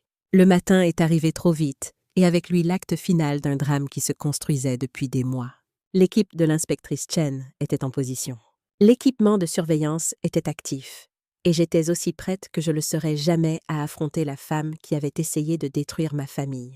À précisément 10 heures, la sonnette a retenti. J'ai pris une profonde inspiration, me suis ressaisie, et j'ai ouvert la porte pour trouver Mathieu, Charlotte, le docteur Duval, et un homme que j'ai supposé être le notaire, Jacques Perrin. Le sourire de Charlotte était triomphant alors qu'elle m'embrassait sur la joue et me guidait dans mon propre salon. Madame Beaumont, vous vous souvenez du docteur Duval, et voici Maître Perrin, le notaire que j'ai mentionné. Il sera témoin des documents aujourd'hui. Ah, bien sûr, ai-je dit, affectant une légère confusion. Le médecin et l'avocat? Notaire, a corrigé Charlotte doucement. Il est là pour rendre tout légal et correct. Vous vous sentez bien aujourd'hui, maman? A demandé Mathieu, l'inquiétude évidente dans sa voix. Juste un peu fatigué, ai-je dit. Je ne dors pas bien ces derniers temps. Le docteur Duval a hoché la tête avec sympathie. C'est courant avec votre condition, Madame Beaumont. Les perturbations du sommeil accompagnent souvent les changements cognitifs. J'ai remarqué que Mathieu tressaillait légèrement à son diagnostic désinvolte. Peut-être n'était-il pas aussi complètement sous l'emprise de Charlotte que je l'avais craint. « Ça, commençons, voulez-vous » a dit Charlotte en me guidant vers la table de la salle à manger où les documents étaient déjà disposés. « Tout est préparé exactement comme nous en avons discuté.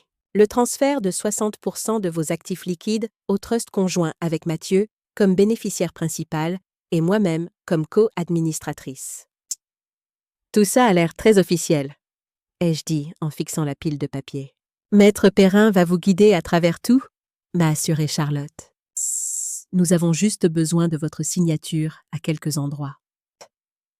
Le notaire a commencé à expliquer les documents, mais son explication était sommaire au mieux, passant rapidement sur les détails clés concernant le contrôle et l'accès aux fonds. Alors qu'il poussait le premier document vers moi, stylo en main, j'ai hésité. Je ne suis pas sûre de tout comprendre, ai-je dit. Peut-être devrais-je faire examiner cela par mon avocat d'abord. Le sourire de Charlotte s'est resserré presque imperceptiblement. Nous en avons discuté, vous vous souvenez? Votre avocat a déjà examiné l'ébauche initiale. C'est exactement ce que vous vouliez. Commencez à transférer des actifs maintenant pendant que vous le pouvez encore. Pendant que je le peux encore, ai-je répété, comme si j'essayais de me souvenir. À cause de ma condition. Oui, a interjeté le docteur Duval en douceur. Mon évaluation a indiqué que bien que vous soyez actuellement compétente pour prendre ces décisions, il y a des signes préoccupants de déclin cognitif qui rendraient conseillé de compléter ces arrangements rapidement. J'ai regardé Mathieu, qui m'observait avec une expression peinée. « Tu penses que c'est la bonne chose à faire, fils? » Avant qu'il puisse répondre, Charlotte a posé une main sur son bras. « Nous en avons parlé, chérie. Ta mère a besoin de notre aide pour gérer ses affaires avant que les choses n'empirent. » Mathieu a hoché la tête, mais je pouvais voir le doute dans ses yeux.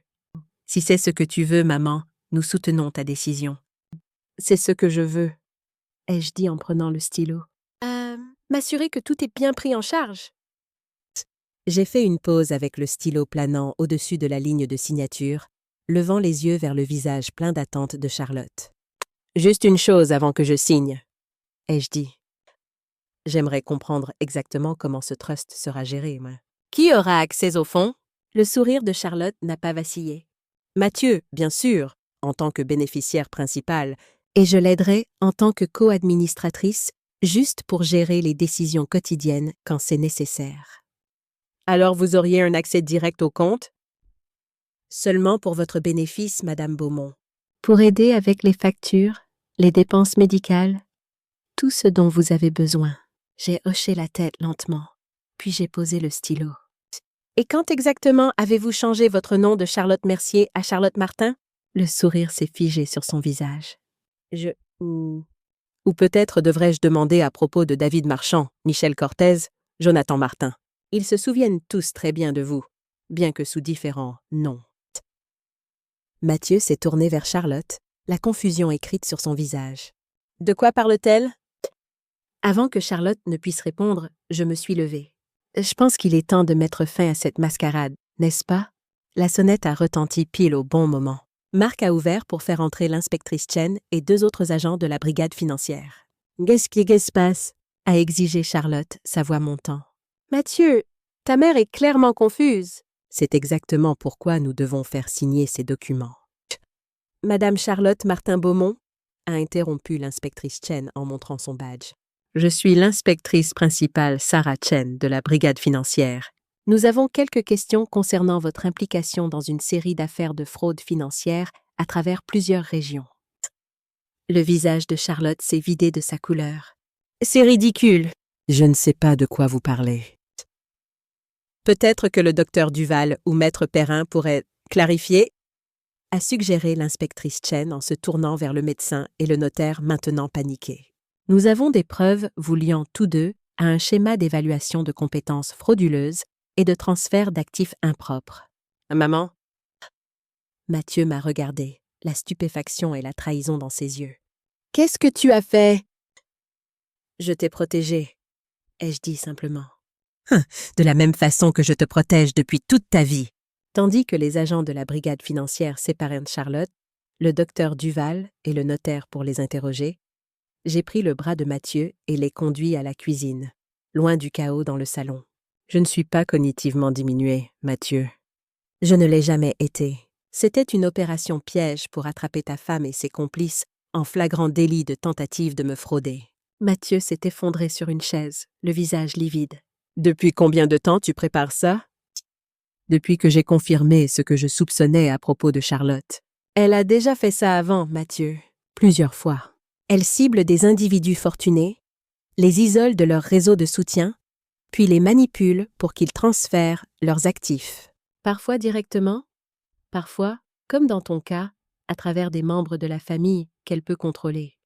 Contrôler? Il a levé les yeux brusquement. Elle ne me contrôle pas. Vraiment? Combien de tes anciens amis vois-tu encore régulièrement? Combien de décisions prends-tu sans la consulter d'abord? Combien de fois te retrouves-tu à accepter des choses avec lesquelles tu n'es pas entièrement à l'aise parce qu'elle t'a convaincu que c'est pour le mieux? Mathieu était silencieux et je pouvais voir la vérité de mes mots s'enfoncer.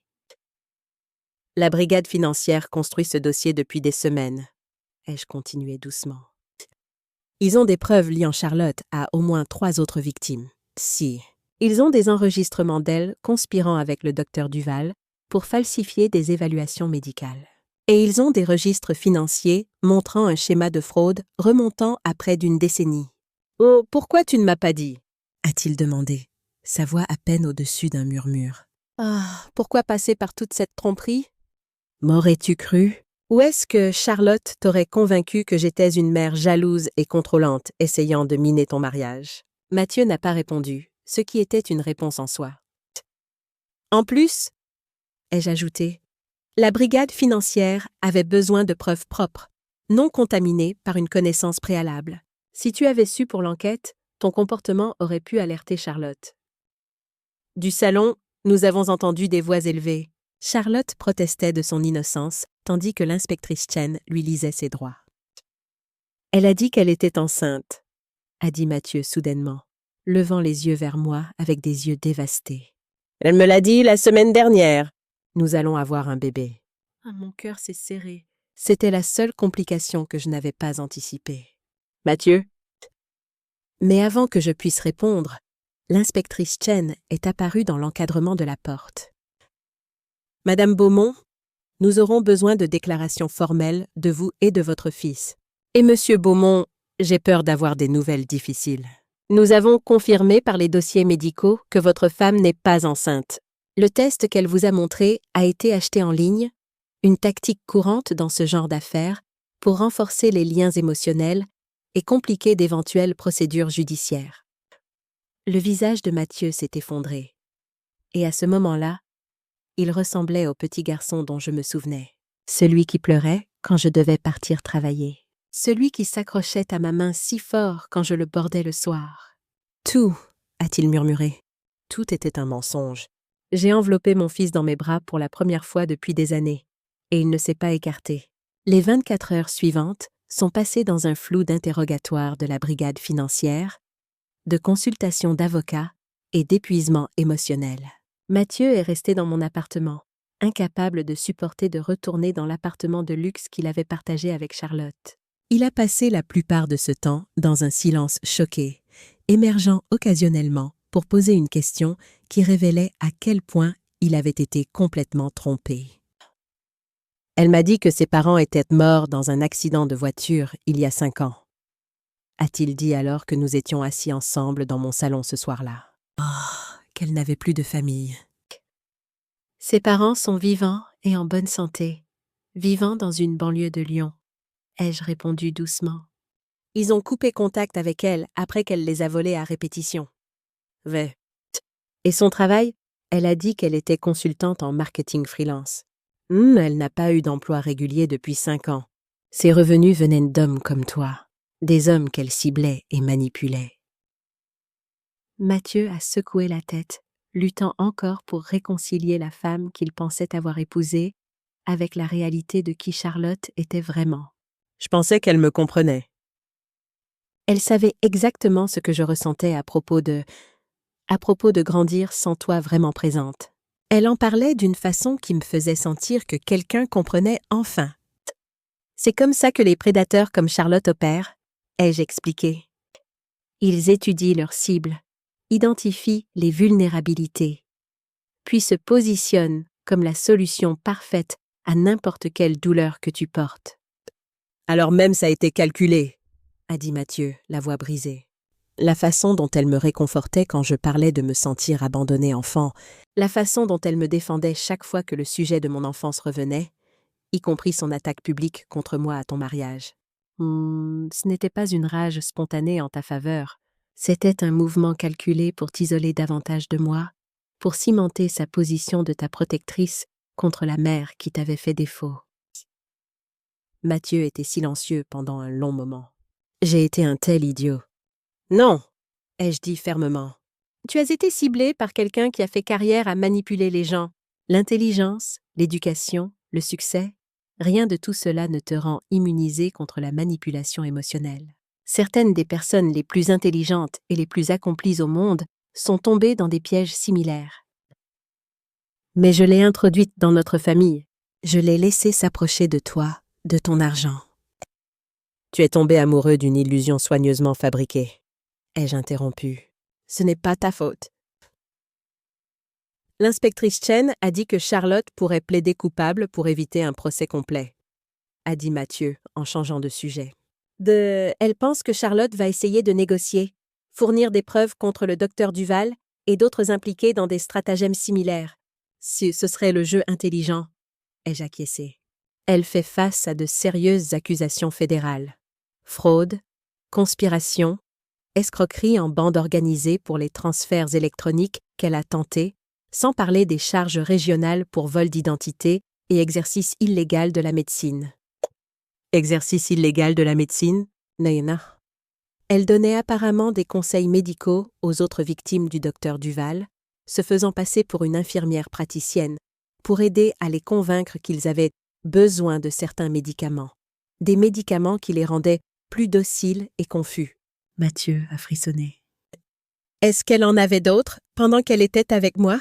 J'ai hésité. Marc avait découvert des preuves suggérant que Charlotte avait préparé au moins une autre cible fortunée pendant sa relation avec Mathieu. Un plan de secours au cas où son stratagème principal échouerait. Je ne sais pas avec certitude, ai-je dit, ne voulant pas ajouter à sa douleur sans preuve définitive. Mathieu a semblé lire la vérité sur mon visage quand même. Il a ri amèrement. Bien sûr qu'elle en avait. Pourquoi se limiter à une seule cible, n'est-ce pas? Mathieu, mais c'est bon. J'ai besoin de temps. Il s'est levé et est allé vers la chambre d'amis, fermant la porte fermement derrière lui. Je suis restée assise, seule dans le salon, la victoire semblant creuse face à la douleur de mon fils. Je l'avais sauvé de la prédation de Charlotte, mais le coup avait été élevé. Son cœur, sa confiance, sa foi en son propre jugement. Certains sauvetages laissent plus de cicatrices que le danger qu'ils ont évité. Le matin a apporté un appel de l'inspectrice Chen avec des mises à jour sur l'affaire.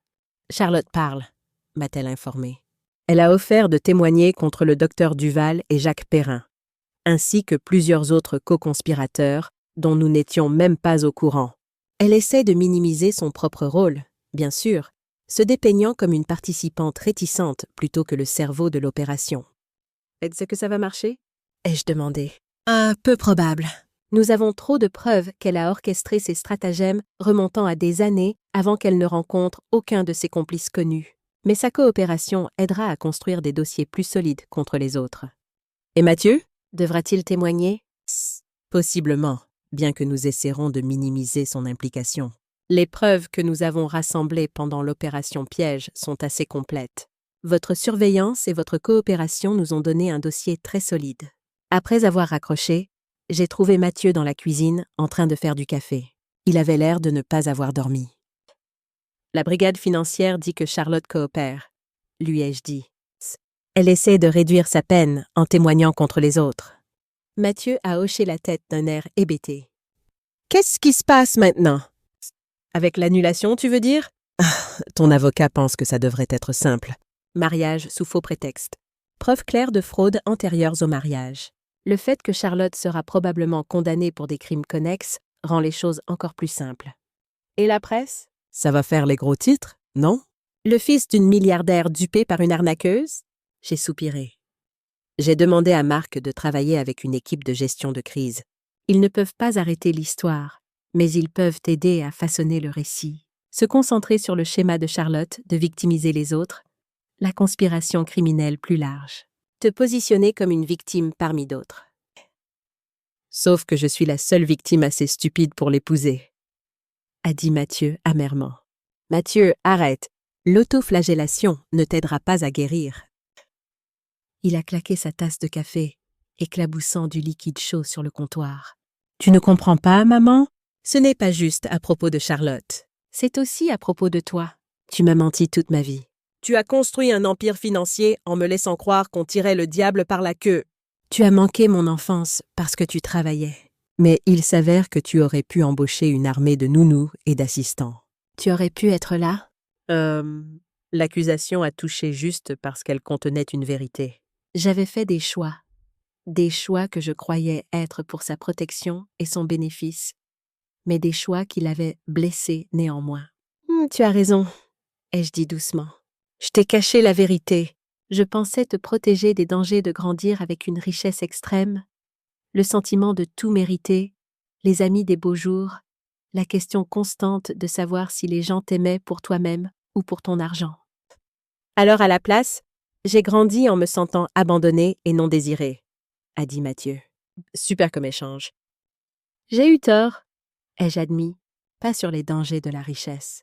Ceux-là sont réels. Mais j'ai eu tort de penser que te cacher la vérité était la solution. J'aurais dû trouver un moyen de t'inclure dans cette partie de ma vie, tout en t'enseignant les valeurs que je pensais importantes. Mathieu a semblé surpris par mon aveu. Tu admets vraiment que tu as fait une erreur? J'ai fait beaucoup d'erreurs, Mathieu. La plus grande était de permettre à ma peur de m'empêcher d'être honnête avec toi. J'avais tellement peur des dangers que la richesse pourrait apporter dans ta vie que j'ai créé un autre type de dommage à la place. Il était silencieux un moment, absorbant mes mots. J'ai besoin de te poser une question.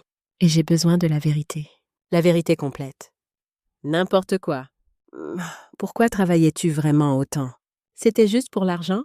Pour construire l'empire? Ou il y avait autre chose? C'était le moment que j'évitais depuis des décennies. La vérité complète que je n'avais jamais partagée, même en révélant ma fortune. Après la mort de ton père, ai-je commencé prudemment. Les choses étaient plus compliquées que je ne les laissais entendre. Jacques nous a laissés avec rien d'autre que des dettes. Cette partie était vraie, mais il nous a aussi laissés avec des ennemis. Mathieu a froncé les sourcils. Qu'est-ce que tu veux dire, des ennemis? Ton père n'était pas juste malchanceux en affaires. Il était impliqué avec des gens dangereux. Des usuriers, des prêteurs privés avec des connexions au crime organisé. Il a emprunté lourdement en utilisant de fausses garanties. Papa était impliqué avec des criminels? Mathieu avait l'air choqué. Il était désespéré et imprudent. Quand il est mort, ses dettes n'ont pas disparu. Ils sont venus chercher le paiement. Auprès de moi, auprès de sa succession, auprès de tout ce qu'il pouvait obtenir. Mais on n'avait rien, a dit Mathieu. Tu as toujours dit que l'assurance couvrait à peine l'enterrement. C'est vrai. Mais ce n'étaient pas des gens qui acceptaient « je n'ai rien » comme réponse. Ils ont fait des menaces contre moi. Contre toi. Mathieu a pâli. Contre moi? Je n'étais qu'un enfant. Exactement. Tu avais 6 ans, et des hommes se présentaient à notre appartement, en suggérant qu'ils pourraient prendre leur paiement d'autre façon si je ne pouvais pas trouver de l'argent comptant. Le souvenir me glaçait encore le sang. C'est à ce moment-là que j'ai commencé à travailler plusieurs emplois. Pas seulement pour nous faire vivre, mais pour rembourser les dettes de ton père le plus vite possible. Tu ne m'as jamais raconté rien de tout ça. Qu'est-ce que j'étais censée dire? Papa a pris de mauvaises décisions et maintenant des hommes dangereux pourraient nous faire du mal? Tu étais un enfant qui venait de perdre son père. Je voulais te protéger de cette peur. Et l'entreprise immobilière, comment ça s'inscrit là-dedans? Rencontrer Éléonore était vraiment de la chance. Elle a vu du potentiel en moi, m'a prise sous son aile, m'a donné mon départ. Mais ma motivation, mon éthique de travail acharné, ça venait de savoir que j'avais besoin non seulement de stabilité financière, mais de vraie sécurité, le genre qui assurerait que personne ne pourrait plus jamais nous menacer. Alors, toutes ces nuits où tu travaillais, a commencé Mathieu, je construisais une forteresse autour de nous, brique par brique, d'abord en remboursant les menaces immédiates, puis en créant assez de coussins financiers pour qu'on puisse disparaître si nécessaire, et finalement en construisant un vrai pouvoir, le genre qui fait réfléchir à 2 fois même les gens dangereux avant de s'en prendre à toi. Mathieu était silencieux, digérant cette nouvelle information. Pourquoi garder le secret même après que le danger soit passé? Même après que tu sois devenu prospère? À ce moment-là, l'habitude du secret était ancrée, et j'avais vu ce que la richesse soudaine faisait aux gens. Je voulais que tu développes ta propre force, ta propre identité, avant d'affronter ce défi. J'ai soupiré. Comme je l'ai dit, j'ai fait des erreurs. Je t'ai protégé de certains dangers tout en t'exposant à d'autres. Comme Charlotte, a dit Mathieu doucement. Comme Charlotte? Ai-je acquiescé. Si tu avais su pour la fortune familiale, tu aurais peut-être été plus méfiant envers quelqu'un comme elle, ou tu aurais pu devenir l'enfant gâté et prétentieux que je craignais. Il n'y a pas moyen de savoir quel chemin aurait été meilleur. Mathieu s'est frotté les yeux, l'air épuisé. C'est beaucoup à digérer, tout ça. Je sais. Et je n'attends pas le pardon ou la compréhension tout de suite. Mais je te promets ceci, plus de secrets. Tout ce que tu veux savoir sur l'entreprise, sur notre famille, sur n'importe quoi, je te dirai la vérité complète. Je veux le voir, a-t-il dit soudainement. Ton entreprise, ta vraie vie, l'empire que tu as construit pendant que je ne regardais pas. J'ai hoché la tête.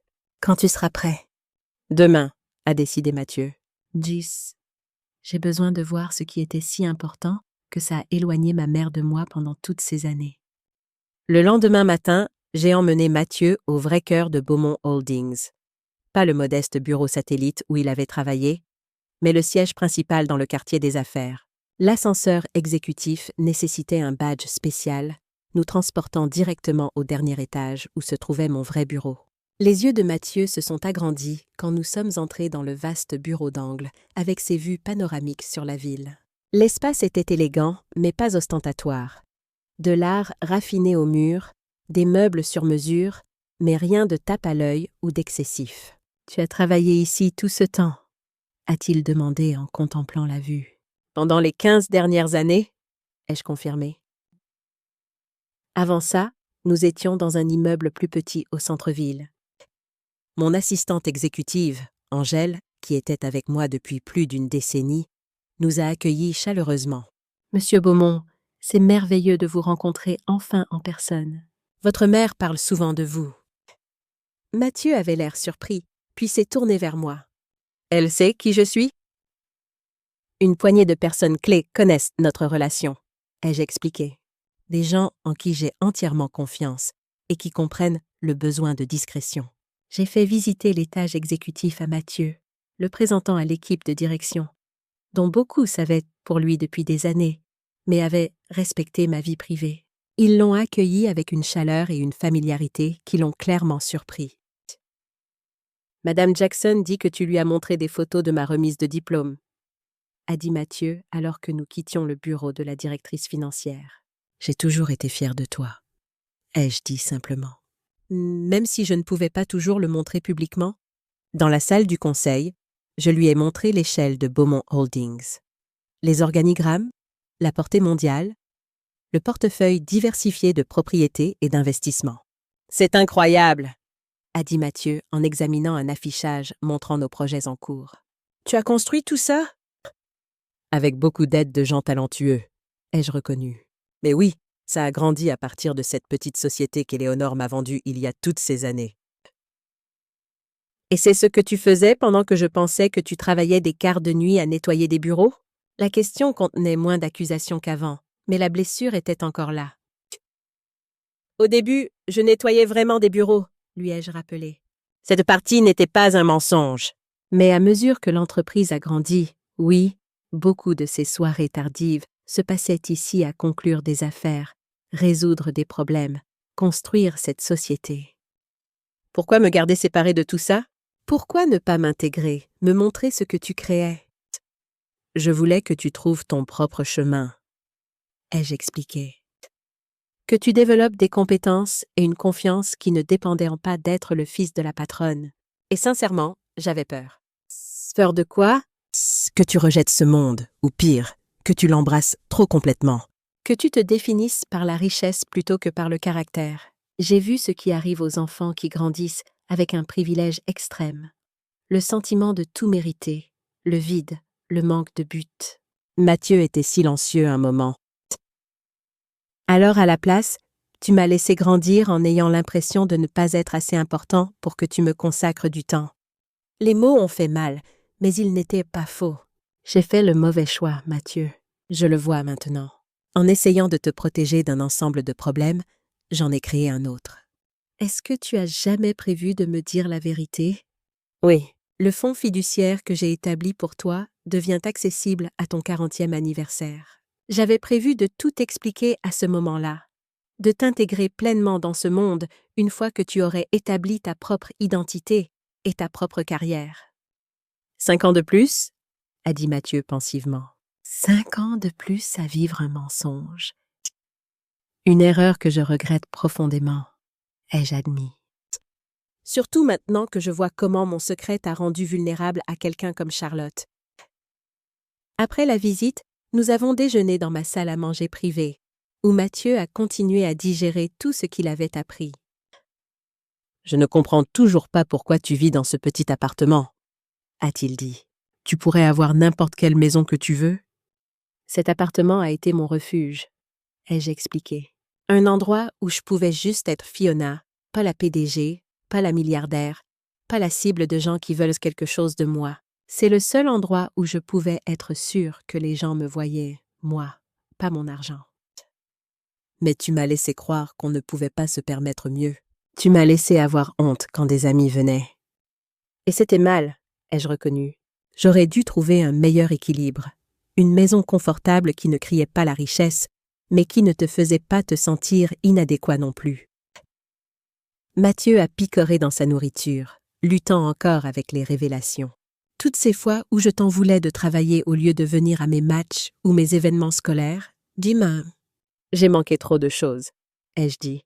Et que je construise un empire ou que je nettoie des bureaux, je n'étais pas assez là. C'est mon plus grand regret. Est-ce que tu voulais seulement être mère? La question est venue soudainement, brutalement honnête. De tout mon cœur, ai-je répondu sans hésitation. Dès le moment où j'ai su que j'étais enceinte de toi, tu as été le centre de mon monde, Mathieu. Tout ce que j'ai fait, chaque sacrifice, chaque longue nuit, chaque décision difficile, c'était pour toi. J'ai juste fait des erreurs dans la façon de montrer cet amour. Pour la première fois depuis le début de cette épreuve, j'ai vu quelque chose s'adoucir dans les yeux de mon fils. Pas le pardon, pas encore, mais peut-être le début de la compréhension. J'aimerais apprendre, a-t-il dit finalement. Sur l'entreprise, sur ce que tu as construit. Je veux comprendre cette partie de ta vie qui m'a été cachée. J'aimerais ça aussi, ai-je dit, l'espoir vacillant en moi. Tout ce que tu veux savoir, quel que soit ton niveau d'implication, c'est ton choix. Pas de pression, pas d'attente. Je ne peux rien promettre, a averti Mathieu. Je digère encore tout. Charlotte, toi, cette société, c'est beaucoup. Prends tout le temps dont tu as besoin, l'ai-je assuré. J'ai attendu 30 ans pour partager ça avec toi. Je peux être patiente encore un peu? Les procédures judiciaires contre Charlotte ont avancé plus vite que prévu. Face à des preuves accablantes, elle a accepté un accord de plaider coupable, admettant plusieurs chefs d'accusation de fraude et de conspiration en échange d'une peine réduite. Sa coopération a conduit à des poursuites contre le docteur Duval, Jacques Perrin et plusieurs autres impliqués dans des stratagèmes similaires, ciblant des personnes âgées, fortunées. Mathieu a été largement épargné par l'implication publique, bien qu'il ait fourni une déclaration écrite sur l'impact sur la victime pour le tribunal. La presse a couvert l'histoire, mais l'équipe de gestion de crise de Marc a fait un excellent travail pour positionner Mathieu comme une victime parmi d'autres d'une entreprise criminelle sophistiquée. 6 mois après l'arrestation de Charlotte, j'étais assise dans la salle d'audience tandis que le juge prononçait sa sentence. 8 ans de prison fédérale, suivis de 5 ans de libération surveillée et des paiements de restitution à ses victimes. Charlotte ne ressemblait en rien à la femme confiante et soignée qui avait écrasé mon visage dans la purée de pommes de terre. Ses vêtements de créateur avaient été remplacés par un tailleur simple, ses cheveux soigneusement coiffés, tirés en arrière sévèrement, son maquillage minimal. Elle gardait les yeux baissés, évitant le contact avec quiconque dans la salle d'audience, jusqu'à la toute fin, quand on l'emmenait. Juste un instant, elle m'a regardé directement, et j'ai vu non pas le remords, mais un calcul froid dans ses yeux. Même maintenant, même dans la défaite, elle planifiait déjà son prochain mouvement, sa prochaine réinvention. Les gens comme Charlotte ne changent pas.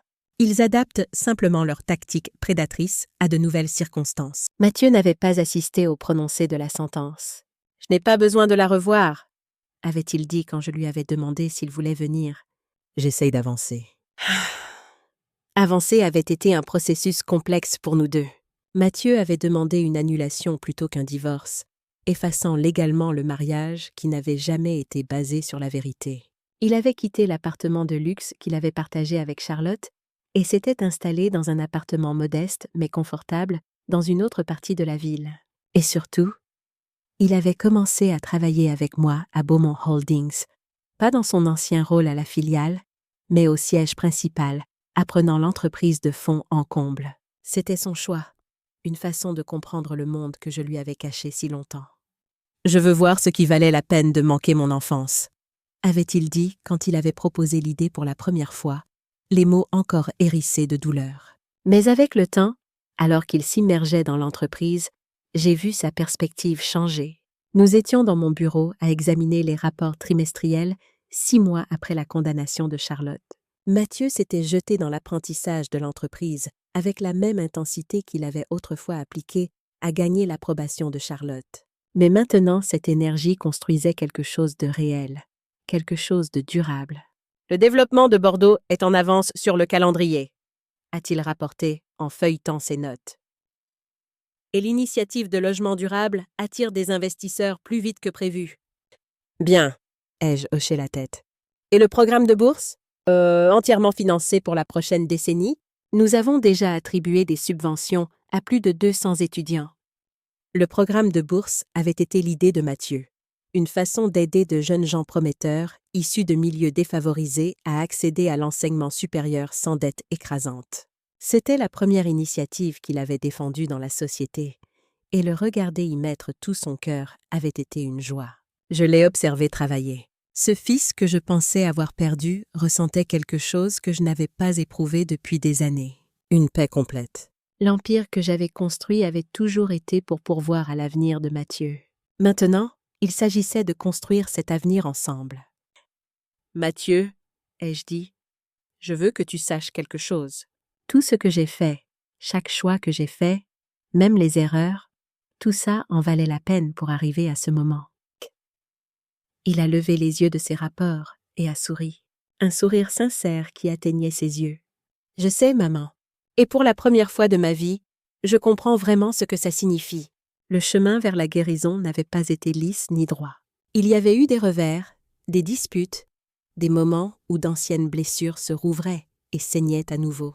Mathieu avait lutté avec des problèmes de confiance après la trahison de Charlotte, devenant excessivement méfiant envers quiconque montrait de l'intérêt pour lui, professionnellement ou personnellement. J'avais suggéré une thérapie, et à ma surprise, il avait accepté, à condition que je participe à certaines séances avec lui, pour travailler sur notre histoire compliquée ensemble. Ces séances conjointes avaient été douloureuses mais cathartiques, nous forçant tous les deux à confronter des décennies de malentendus et de déconnexion. « Je t'en ai voulu si longtemps », avait admis Mathieu lors d'une séance particulièrement difficile. De ne pas être là, de choisir le travail plutôt que moi.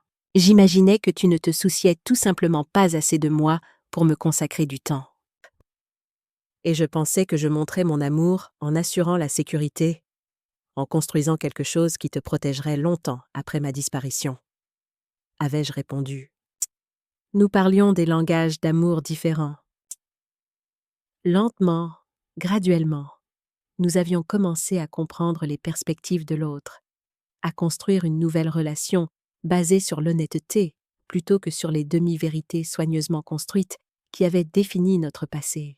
Maintenant, assis dans mon bureau, notre bureau, je pouvais voir les fruits de cette croissance douloureuse. Mathieu n'apprenait pas seulement l'entreprise. Il apportait de nouvelles idées, des perspectives fraîches, une vision de comment Beaumont Holdings pourrait être plus que juste rentable, mais aussi utile. « J'ai réfléchi », a dit Mathieu en fermant son dossier de rapport, « à l'avenir de la société. »« Oh, nous avons toute cette richesse, toute cette influence. Nous devrions l'utiliser plus délibérément pour aborder des problèmes systémiques, le logement abordable, l'accès à l'éducation, la mobilité économique. Le programme de bourse est un début, mais nous pourrions faire tellement plus. » J'ai souri, reconnaissant dans ces mots l'idéalisme que j'avais eu autrefois, la croyance que le succès apporte non seulement des privilèges, mais aussi des responsabilités. « Je pense que c'est une excellente direction. » ai-je acquiescé. « Qu'as-tu spécifiquement en tête ?» Alors que Mathieu exposait sa vision pour étendre nos initiatives philanthropiques tout en maintenant des opérations de base rentables, j'ai ressenti une vague de fierté. C'était ce que j'avais toujours voulu pour lui. Pas seulement la sécurité financière, mais un but, une direction, l'opportunité d'avoir un impact significatif. « Tu sais, » ai-je dit quand il a terminé, « tu vas être un bien meilleur dirigeant que je ne l'ai jamais été. » Mathieu avait l'air surpris. « Qu'est-ce qui te fait dire ça ?»« Parce que tu commences avec la compréhension que j'ai dû apprendre à la dure. Que le vrai succès ne se mesure pas en euros, mais en impact. Il m'a fallu des décennies pour reconnaître ça. Tu commences avec cette sagesse. »« J'ai eu un bon professeur, » a-t-il dit doucement. Même quand je ne savais pas que j'étais enseignée. Westaway, nous avons travaillé tard ce soir-là, côte à côte, traçant l'avenir de Beaumont Holdings. Alors que nous nous préparions à partir, Mathieu s'est arrêté à la porte. « Maman, il y a quelque chose que je voulais te demander depuis un moment. »« Qu'est-ce que c'est ?» Ce jour-là au mariage, quand quand tout s'est passé, tu aurais pu révéler ta fortune à ce moment-là, la remettre à sa place. Pourquoi as-tu simplement tourné les talons ? J'ai considéré la question avec soin. Parce qu'à ce moment-là, ce n'était pas une question de richesse, ou de statut, ou de remettre qui que ce soit à sa place. C'était une question de dignité. Parfois, la réponse la plus puissante à la cruauté est simplement de refuser de la laisser te diminuer. Mathieu a hoché la tête pensivement. Je commence à comprendre pourquoi tu as eu tant de succès. Ce n'est pas juste le sens des affaires. C'est savoir quand se battre et quand simplement s'élever au-dessus. Une leçon que j'apprends encore moi-même, ai-je admis. Alors que nous marchions ensemble vers l'ascenseur, Mathieu m'a surprise en demandant quelque chose dont nous n'avions pas discuté depuis des mois. « Est-ce que tu penses parfois à Charlotte ? Tu te demandes ce qu'elle fait en prison ? » Parfois, ai-je reconnu. Pas par inquiétude pour elle, mais pour me rappeler de rester vigilante. Les gens comme Charlotte ne cessent pas d'être des prédateurs. Ils changent juste leur terrain de chasse. Je n'arrive toujours pas à croire que je ne l'ai pas percé à jour. Charlotte était exceptionnellement douée dans ce qu'elle faisait. Elle avait eu des années de pratique pour créer exactement le personnage que ses cibles avaient besoin de voir. Quand même, a soupiré Mathieu. J'aurais dû savoir que quelque chose n'allait pas sans. La façon dont elle m'isolait de mes amis, son manque pratique de famille, son intérêt intense pour les blessures de mon enfance, tout semblait si évident avec le recul. Le recul est toujours clair, ai-je dit doucement. L'important est ce que tu fais de cette clarté en avançant. Alors que nous entrions dans l'ascenseur, Mathieu s'est tourné vers moi avec une expression que je n'arrivais pas tout à fait à déchiffrer. « Merci », a-t-il dit simplement. « Pourquoi ?» pour ne pas avoir abandonné. pour t'être battu pour moi, même quand j'étais trop aveugle pour voir que j'avais besoin d'être sauvée.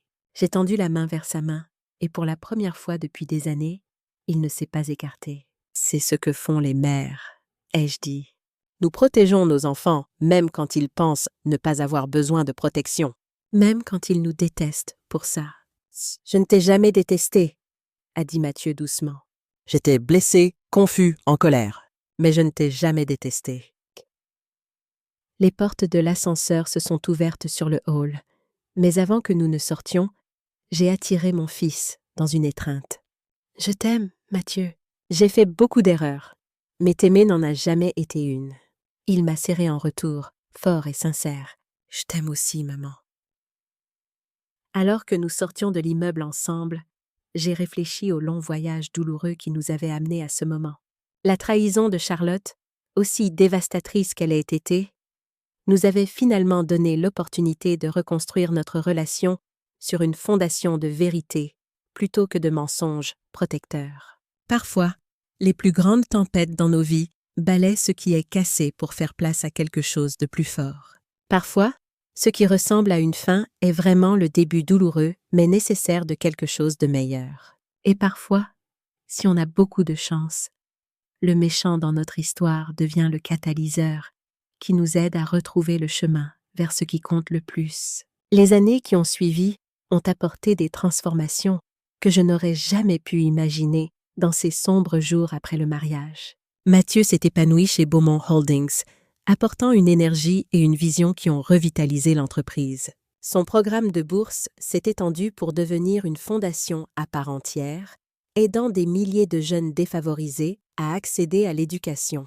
Mais plus que ses accomplissements professionnels, c'est la transformation de notre relation qui m'a apporté la plus grande joie. Nous avons appris à communiquer ouvertement, à partager nos peurs et nos espoirs, à construire la connexion qui nous avait échappé pendant si longtemps. Mathieu a fini par rencontrer quelqu'un, une femme nommée Sophie, qu'il a connue lors d'un gala de charité. Elle était avocate spécialisée dans l'aide juridique aux sans-abri, passionnée par la justice sociale et complètement indifférente à la fortune de Mathieu. Quand il me l'a présentée, j'ai vu dans ses yeux quelque chose que je n'avais jamais vu avec Charlotte. Une authenticité tranquille, un amour qui n'avait pas d'agenda caché. 3 ans après l'arrestation de Charlotte, j'ai tenu dans mes bras ma première petite fille, une enfant aux yeux brillants nommée Éléonore, en l'honneur de la femme qui m'avait donné ma chance il y a si longtemps. En regardant ce petit visage parfait, j'ai pensé à tout ce qui avait mené à ce moment, les sacrifices, les secrets, les erreurs et finalement la réconciliation. Charlotte avait essayé de détruire ma famille pour s'emparer de ma fortune. Au lieu de cela, elle m'avait involontairement donné le plus beau cadeau, la chance de vraiment connaître mon fils, de construire quelque chose avec lui, de voir naître une nouvelle génération libre des mensonges et des peurs qui avaient marqué la mienne. La douleur de ce jour de mariage, la purée brûlante sur mon visage, l'humiliation publique, tout cela s'était transformé en quelque chose d'inattendu. Un nouveau départ. Parce que parfois, les pires moments de notre vie deviennent les tournants qui nous mènent vers ce qui compte vraiment. Et parfois, la meilleure vengeance n'est pas la destruction de nos ennemis, mais la construction d'une vie si pleine d'amour et de sens qu'ils deviennent sans importance. Aujourd'hui, quand je regarde Mathieu jouer avec sa fille dans le jardin de ma nouvelle maison, une maison que j'ai finalement accepté d'acheter parce que ma famille avait besoin d'espace pour grandir ensemble, je ne ressens plus aucune amertume envers Charlotte.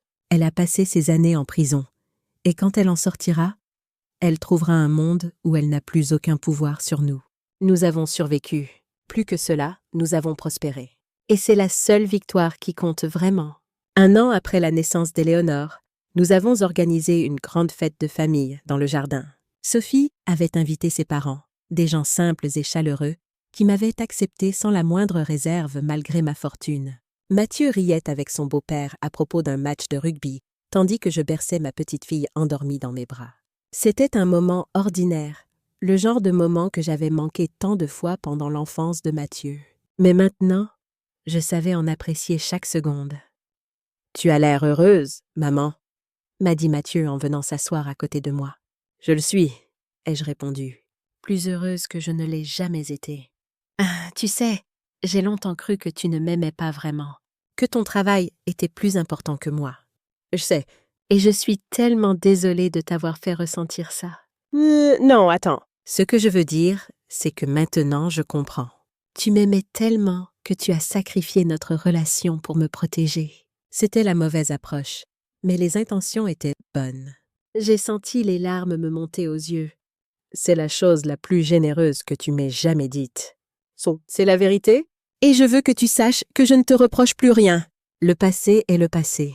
Ce qui compte, c'est maintenant. Il a posé sa main sur la mienne. Et maintenant est plutôt bien, non? Ah, maintenant est parfait, ai-je murmuré en regardant Éléonore dormir paisiblement. Les mois ont continué à défiler, apportant leur lot de joie et de défis ordinaires. Beaumont Holdings a lancé une initiative révolutionnaire de logement social qui a fait les gros titres nationaux. Mathieu a été reconnu comme l'un des jeunes dirigeants les plus prometteurs du secteur immobilier. Sophie a ouvert un cabinet d'avocats pro bono avec le soutien de notre fondation. Et moi, j'ai finalement appris à déléguer, à faire confiance, à profiter de la vie que j'avais construite plutôt que de continuer à construire sans cesse. J'ai réduit mes heures de bureau pour passer plus de temps avec ma petite fille. J'ai appris à jardiner, une activité que je n'avais jamais eu le temps d'explorer. J'ai même commencé à écrire mes mémoires. Non pas pour la gloire, mais pour laisser à Éléonore et aux générations futures un témoignage honnête de mon parcours, avec toutes ses ombres et ses lumières. Un soir d'été, alors que nous dînions tous ensemble sur la terrasse, Mathieu a levé son verre pour porter un toast. « Ah, à la famille » a-t-il dit. « Non à celle qu'on a, à celle qu'on choisit et à celle qu'on construit jour après jour. » À la famille, avons-nous tous répété. En buvant mon vin, j'ai pensé à tout le chemin parcouru depuis ce terrible jour au mariage. La douleur, l'humiliation, la trahison, tout cela avait été réel et dévastateur. Mais de ces cendres était né quelque chose de plus précieux que tout l'or du monde. Une vraie connexion avec mon fils, une famille unie, un héritage qui allait bien au-delà des chiffres dans un compte bancaire. Charlotte m'avait appris, sans le vouloir, une leçon essentielle. La vraie richesse n'est pas dans ce que nous possédons, mais dans ceux que nous aimons et qui nous aiment en retour. Elle avait essayé de voler ma fortune, mais elle m'avait involontairement offert quelque chose de bien plus précieux. La nuit tombait doucement sur le jardin, tandis que les rires de ma famille résonnaient dans l'air tiède.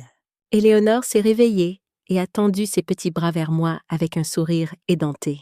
En la prenant contre moi, j'ai senti une paix profonde m'envahir. Tous les sacrifices, toutes les erreurs, tous les regrets, tout cela avait mené à ce moment précis. Et ce moment était absolument parfait. Qu'auriez-vous fait à ma place? Avez-vous déjà vécu quelque chose de similaire? Partagez vos expériences dans les commentaires.